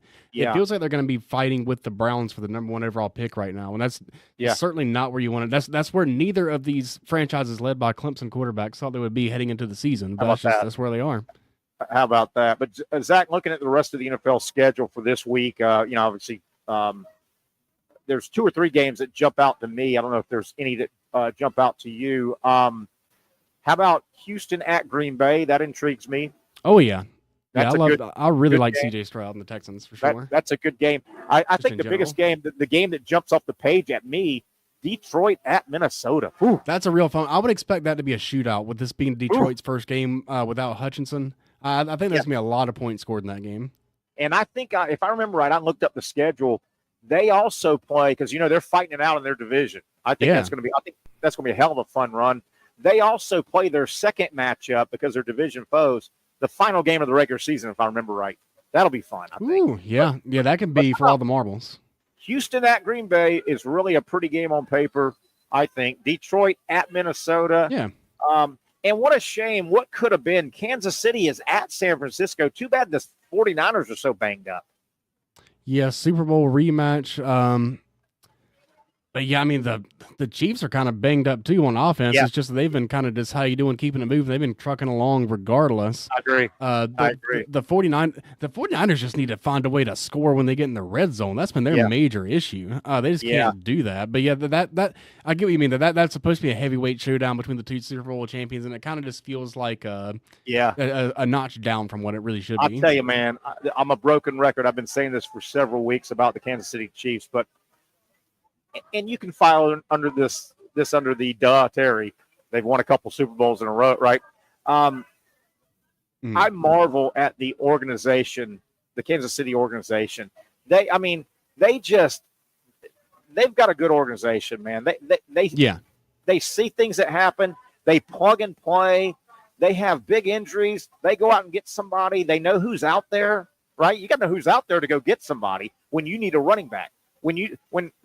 When Pacheco's out for a while, they go get Hunt, who's been cleared by the league. Yeah. They go back and get receivers because Rice is out. Man, they do it every year. That organization is run well, man. Duh. But they're basically what the Patriots used to be. Like, for example, the Juju Smith-Schuster was on the Chiefs, and then he went to the Patriots. On the Patriots, he did nothing. Very, very unproductive. Now he's back on the Chiefs, and he's productive again, getting 90-yard games again. It's just the Chiefs' Mount Rushmore is Andy Reid, Patrick Mahomes, Travis Kelce, Chris Jones. As long as they got those four guys together, they're going to win a lot of games. They're going to be really tough to beat. And Zach, not to make light, and I don't want to make light at all of what Andy Reid did as the Philadelphia Eagles head coach, because he put a hell of a resume. Remember how many he was great there. Games? I mean, he went to so many championship games. Would you ever have thought in a bazillion years that way back when Reid was, let's say, his final year, he just wrapped up his final year with the Eagles, would you ever have thought, you know what, that little thing he did with the Eagles, pat him on the head, that was cute. He's going to have a career that made that look like Pop Warner. Would you ever? Oh, yeah. I mean, just his Chiefs career alone, I think, is enough to be a Hall of Fame coach. You couple it with his Eagles career, it kind of makes him one of the potentially maybe the greatest coach of all time, definitely in that stratosphere. Absolutely. He is the system. And you can see my fingers. As the Eagles coach, he was that far away from a ridiculous resume. Right? Oh, he was great. I mean, Donovan McNabb was playing at an MVP level year in and year out with him, and they had an outstanding defense back then. I mean, Brian Dawkins and the boys. And I mean, legitimately, now you can't just say, well, anybody who was in the game could have won it, or anybody who made the championship game could have won the Super Bowl. Andy Reid with the Eagles, if the ball had bounced a little different in two or three games, he's got 2 or 3 Super Bowls with the Eagles. Oh yeah, I think the Patriots beat him in the Super Bowl by a field goal, and then they lost 3 other NFC title games. Yeah, they beat him here. Yep, exactly right. Yep. But I mean, Andy Reid was so close to having a stratosphere, a career out of the stratosphere with the Eagles, but that was just a cute little warm up. I would have never thought that. He's kicked it out of the park with Kansas City. Yeah. He kind of won the lottery ticket by getting Patrick Mahomes, who was actually only the number 6 overall pick, not the number 1 overall pick. But I mean, but it's a combination of, he needed Mahomes and Mahomes needed him. They needed each other, and now that they've been in their system and they keep adding layers to the onion year in and year out, that they've kind of become. I mean, when the play breaks down and he gets in sync, and then Travis Kelce starts changing his route based on what zone the defense is in, you can't stop that. There's literally nothing you can do, especially when Jawan Taylor gets to do a false start on every single play and they never call it. There's literally nothing you can do. And Mahomes, he really has been durable too. I mean, he's a pretty physical quarterback. He doesn't mind tucking it and running. Some of them don't like to do that. He's been pretty durable too. That's helped. Oh yeah. I mean, he's had like a few minor ankle injuries that he's been able to play through, but for the most part, he's maintained healthy. I mean, he doesn't really take a lot of huge hits. I mean, now at this point, he kind of gets the Brady treatment where he's not. If you touch him, you get flagged and thrown out. Yeah. But durability is key for sure. Compared to a lot of quarterbacks, he's running and sliding and diving a lot more than other guys. But, he's been durable. He's, it only takes one time to hit. Yeah. And there goes the wrist or there goes the ankle, Oh, there's definitely something to it. Every time he runs, picks up a first down, he just slides. Every time Tua Tagovailoa runs and gets a first down, he falls down and his head hits the turf really hard. Hard. Yeah. Hey, we'll probably keep this segment a little bit long and then just kind of wrap things up. We'll catch up with Brent Beard tomorrow and go over these games. We went over some NFL games intriguing. All right, here's some of the college games, and I think it's a good college weekend. FSU Duke, we talked about. Number 6, Miami at Louisville. That's a noon ABC game. Louisville's got to go beat somebody before I really, make that must-see TV. But it's watchable. Here's a sneaky good game. Nebraska. Nebraska's had a good year. Oh yeah. You knew they had. I think they got the right coach. They've got a generational quarterback. They think Nebraska at 16th ranked and undefeated Indiana, for God's sakes. So Nebraska, they're the ones they got Raiola. Yeah. Raiola, the kid that he is the most fascinating person to me. It almost feels like he's cosplaying, like he's pretending to be Patrick Mahomes. But to a certain extent, he's able to do that because he does the armbands, he does the pregame celebration, he does everything. And to a certain extent, he's able to do it because he does have the talent, he does have the arm strength, he does have the athleticism. But it's just, I don't know, is it good or is it bad? To a certain extent, there's definitely worse things you can do than to want to be Mahomes, right? Zach, I don't know if you followed him. He outwardly admits it. He goes, "He's my hero." He said, "I do this stuff." Yeah, he's my hero. Yeah, he'd be. If he tried to say that he wasn't trying to mimic Mahomes, he would be like, "What?" Yeah. So you just happen to do all this stuff the same. There's definitely worse things you can do than to try to be just like Patrick Mahomes. But I just feel like at a certain extent, do you need to branch out and be your own person, or do you just want to continue to pretend to be Patrick Mahomes? Because, what you could do is you could just pretend to be Mahomes so long and so good that you end up winning multiple MVPs and multiple Super Bowls. It's just fascinating to me. That's a sneaky little game, Nebraska, Indiana. Oh, yeah. I'll check it out. On this game, elimination game. Number 7, Alabama at number 11, Tennessee, 3:30 ABC. That has playoff ramifications. Somebody walks out of there with 2 losses and half the season still to go. Just keep in mind, somebody walks out of there with 2 losses, half the season. I think another intriguing little game is Notre Dame, who there's not a schedule easier in the world of football ever. Notre Dame, you realize they could basically just go to the playoffs by not playing a regular season. Notre Dame's at Georgia Tech. Yeah. I think Tech will play a good game against Notre Dame. Michigan, 24th in the country, at Illinois, 22nd in the country. Brett Bielema has done a nice job at Illinois. That's a fun little game. Here's a sneaky game that might be pretty good at night. 8th-ranked LSU at Arkansas. Arkansas has been a good surprise this year. Yeah. Don't you think? They've played hard. They played well. Arkansas is a fun story this year. Yeah, they could definitely give them a run. LSU has been pretty up and down. When they played their best, they're really good. When they played down, they can lose a team like Arkansas. They are up and down. Oh, yeah. Obviously, the game in Gainesville, 7:45. Kentucky, who has dominated the series as of late, and who could forget last year's game in Lexington? You remember Ray Davis, who's in the NFL now? He ran for almost 300 yards. Every time they handed the ball off, Kentucky was gouging Florida for about a 20-yard run. I don't know if you remember that game. It was unbelievable, the running offense. Florida could not stop the run. Yeah, it feels like Florida's defense is in a better place than they were last. Last year, Florida's defense probably one of the worst defense ever put on the college football field last year. So they definitely are a step up. So I would like to think that, especially in the swamp, they can tone that down some. But yeah, it's crazy how the tables have turned in that rivalry over the past few years for sure. And then the big game of the weekend, Georgia, 5th-ranked Georgia, with 1 loss already at undefeated Texas, number 1 Texas.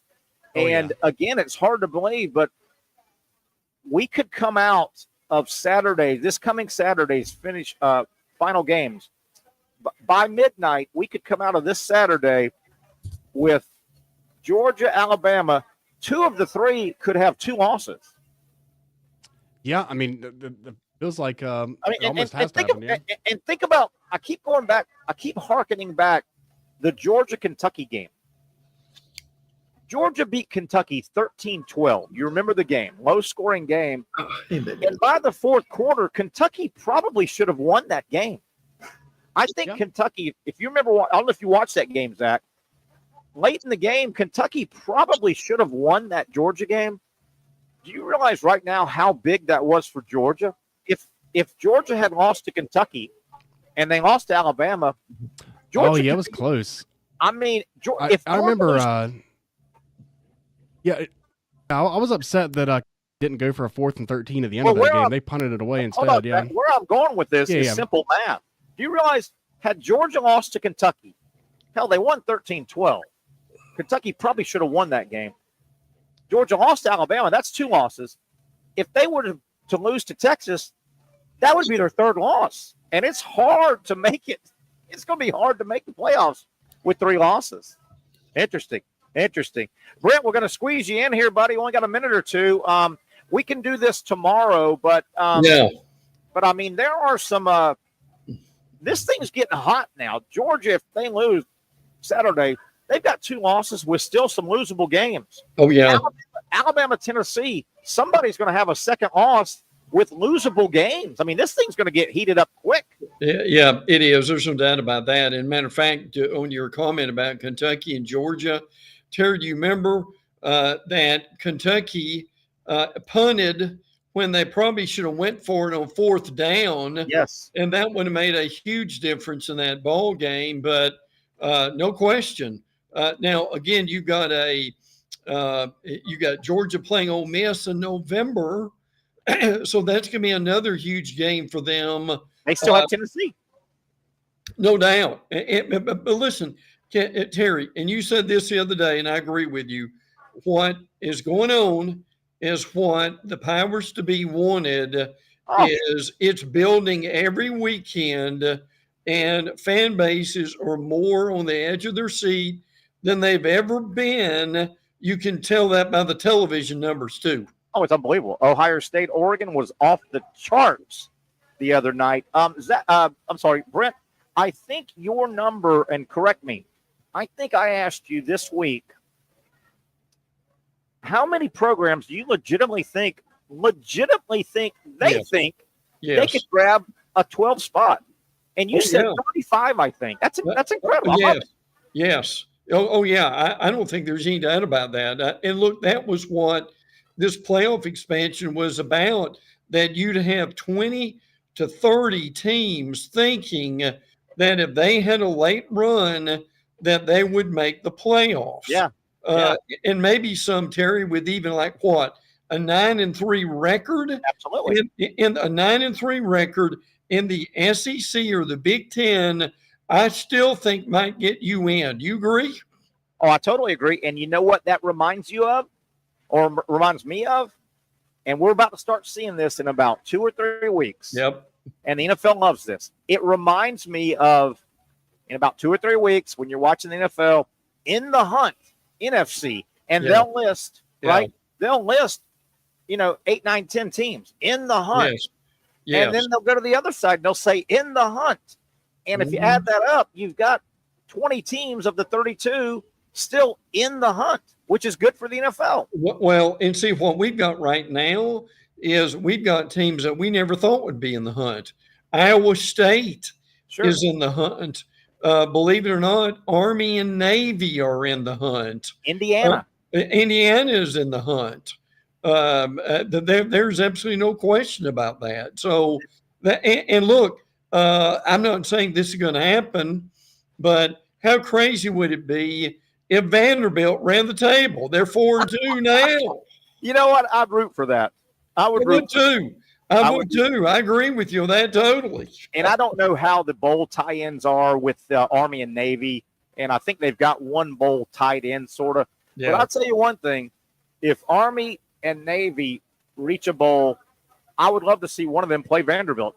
Those two fan bases would be off the chart going to a bowl. I don't care what bowl it is. Now listen, I hear, and I'm curious, I'm wondering if you've heard this, that now Vanderbilt's going to beat Ball State, but what I'm hearing is that now get this. I'm glad you're sitting down for this.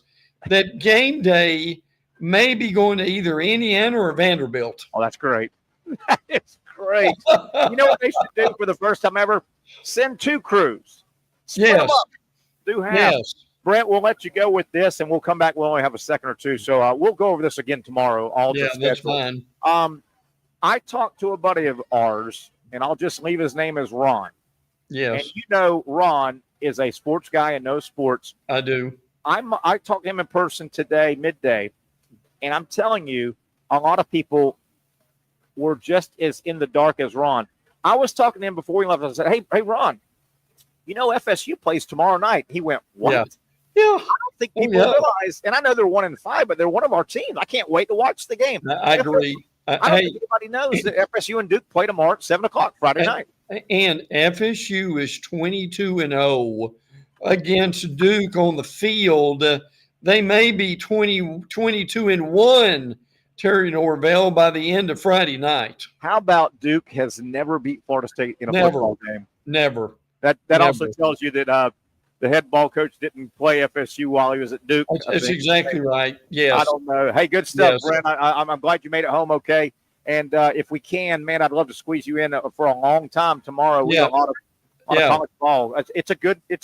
I think every weekend's going to be good now. I agree. We'll make that work tomorrow night, Terry. Okay. You got it, buddy. That's our good friend and a great friend of our show, Brent Beard, checking in. Let's take a quick break. We'll come back, recap. I'll give you the baseball score, first of 2 tonight. And as we break, Zach and I were talking how ironic it is. All these baseball games in Major League Baseball, 162 rounds of playoffs. And you know what's going to happen?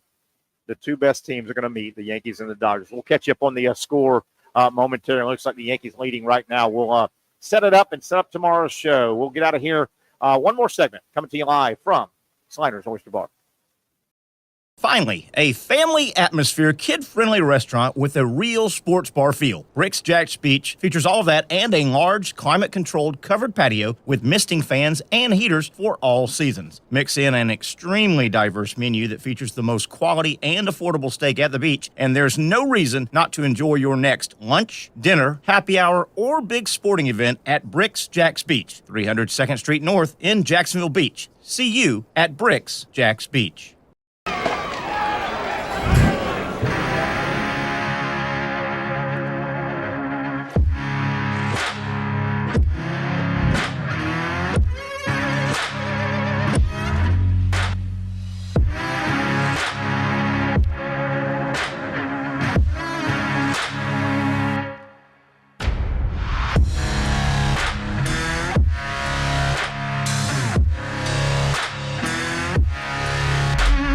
For over 20 years, Southeast Orthopedic Specialists has been providing the highest level of orthopedic and spine care to patients throughout Northeast Florida. Now, we're making that same great care even more convenient with Southeast Orthopedic Specialists Direct, a walk-in clinic where you can be seen for pain or injuries with no appointment needed. Staffed by orthopedic physicians and specialists, we offer everything from diagnosis and treatment to imaging and bracing, all with no appointment needed. For more information, hours, and locations, visit our website.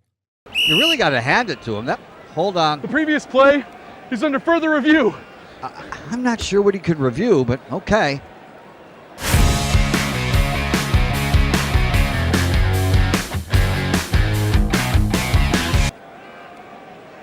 Sure has been a while. Dine in at Hurricane Grill and Wings for the football season. Well, there he is. Oh, what is that? Hey everyone, Olivia Tasley here from Action Sports Jacks to tell you all the different ways you can watch our new 24/7 network. 3 easy steps. You don't even need a pen and paper to write it down. Step number 1, download the app. Search Action News Jacks in your app store either on your phone or your smart TV. Then, once you're on the app, click on that little drop-down menu in the upper left-hand corner with the 3 little lines. That'll show you these options, and boom, right here, click Action Sports Jacks 24/7, and you will be brought to our continuous stream channel. That app can be accessed through all these different platforms. Whether you have Roku, Fire TV, Smart TV, Apple TV, or Google TV, you can find our app. Now, if you don't have access to the app, don't worry, we still got you covered. We're across all social media platforms from Facebook, Instagram, X, YouTube, Twitch, we have a podcast channel. Plus, check out our short reels on our TikTok. Action Sports Jacks 24/7. It's on all the time and everywhere. Summertime means sizzling sales at Nimnick Buick GMC. The #1 Buick GMC dealer in Jacksonville has lots of inventory to choose from with their best price guarantee. Nimnick never charges above MSRP. You can save up to $10,000 off select new GMC Sierras or get rates as low as 1.9%. You know, I'm a truck guy. GMC Sierra, my trim level is an SLT. This one's an Elevation. Pretty good looking color as well. So here at Nimnick Buick GMC, you have a lot to pick from. My father-in-law, he drives this, an Enclave, so I feel like that GMC in the family. 2025 is coming around the corner, which means it's almost time to close out those 2024s this summer. You can schedule a test drive at NimnickBuickGMC.com, and while you're there, check your trade value and customize your payment options. Nimnick is there for you, even on Sundays. Visit the showroom on Phillips Highway or shop online at NimnickBuickGMC.com. Nimnick, your friends in the car business since 1941. GMC, we are professional grade. Hey, if you're starting to make plans for the weekend, man, you cannot go wrong. Look where I'm at, the patio at Sliders Oyster Bar. It's this weather. Get up here. You will enjoy it, I guarantee you. That'll just about wrap things up here. Terry Norvelle coming to you from Sliders. Tomorrow we are down at Bricks Jacks Beach on that end of the beach. And quickly, 1-0 Yankees lead over Cleveland. The Yankees have a 2-0 lead. So Cleveland really, they have to get 2 of 3. Or it's over. But even if Cleveland can send it back to New York, that is a tough chore. Later on tonight, the National League out west, Dodgers will take on the Mets, and the Dodgers taking control of that. We'll see you tomorrow at Bricks. Check us out. Finally, a family atmosphere, kid-friendly restaurant with a real sports bar feel. Bricks Jacks Beach features all that and a large, climate-controlled covered patio with misting fans and heaters for all seasons. Mix in an extremely diverse menu that features the most quality and affordable steak at the beach, and there's no reason not to enjoy your next lunch, dinner, happy hour, or big sporting event at Bricks Jacks Beach, 300 2nd Street North in Jacksonville Beach. See you at Bricks Jacks Beach.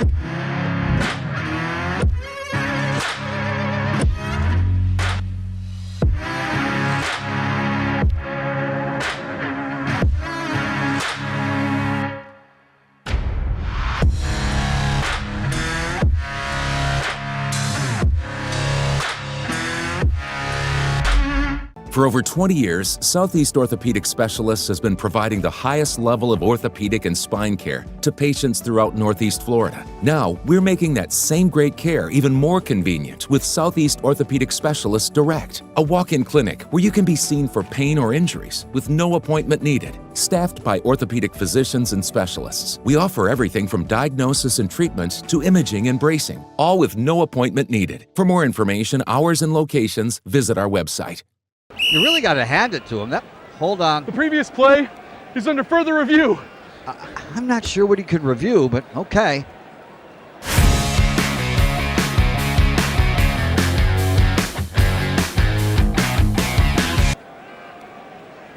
Sure has been a while. Dine in at Hurricane Grill and Wings for the football season. Well, there he is. Oh, what is that? Hey everyone, Olivia Tasley here from Action Sports Jacks to tell you all the different ways you can watch our new 24/7 network. 3 easy steps. You don't even need a pen and paper to write it down. Step number 1, download the app. Search Action News Jacks in your app store either on your phone or your smart TV. Then, once you're on the app, click on that little drop-down menu in the upper left-hand corner with the 3 little lines. That'll show you these options, and boom, right here, click Action Sports Jacks 24/7, and you will be brought to our continuous stream channel. That app can be accessed through all these different platforms, whether you have Roku, Fire TV, Smart TV, Apple TV, or Google TV. You can find our app. Now, if you don't have access to the app, don't worry, we still got you covered. We're across all social media platforms from Facebook, Instagram, X, YouTube, Twitch. We have a podcast channel. Plus, check out our short reels on our TikTok. Action Sports Jacks 24/7. It's on all the time and everywhere. Summertime means sizzling sales at Nimnick Buick GMC. The #1 Buick GMC dealer in Jacksonville has lots of inventory to choose from with their best price guarantee. Nimnick never charges above MSRP. You can save up to $10,000 off select new GMC Sierras or get rates as low as 1.9%. You know, I'm a truck guy. GMC Sierra, my trim level is an SLT. This one's an Elevation. Pretty good looking color as well. So here at Nimnick Buick GMC, you have a lot to pick from. My father-in-law, he drives this, an Enclave, so I feel like that GMC in the family. 2025 is coming around the corner, which means it's almost time to close out those 2024s this summer. You can schedule a test drive at NimnickBuickGMC.com. And while you're there, check your trade value and customize your payment options. Nimnick is there for you, even on Sundays. Visit the showroom on Phillips Highway or shop online at NimnickBuickGMC.com. Nimnick, your friends in the car business since 1941. GMC, we are professional grade.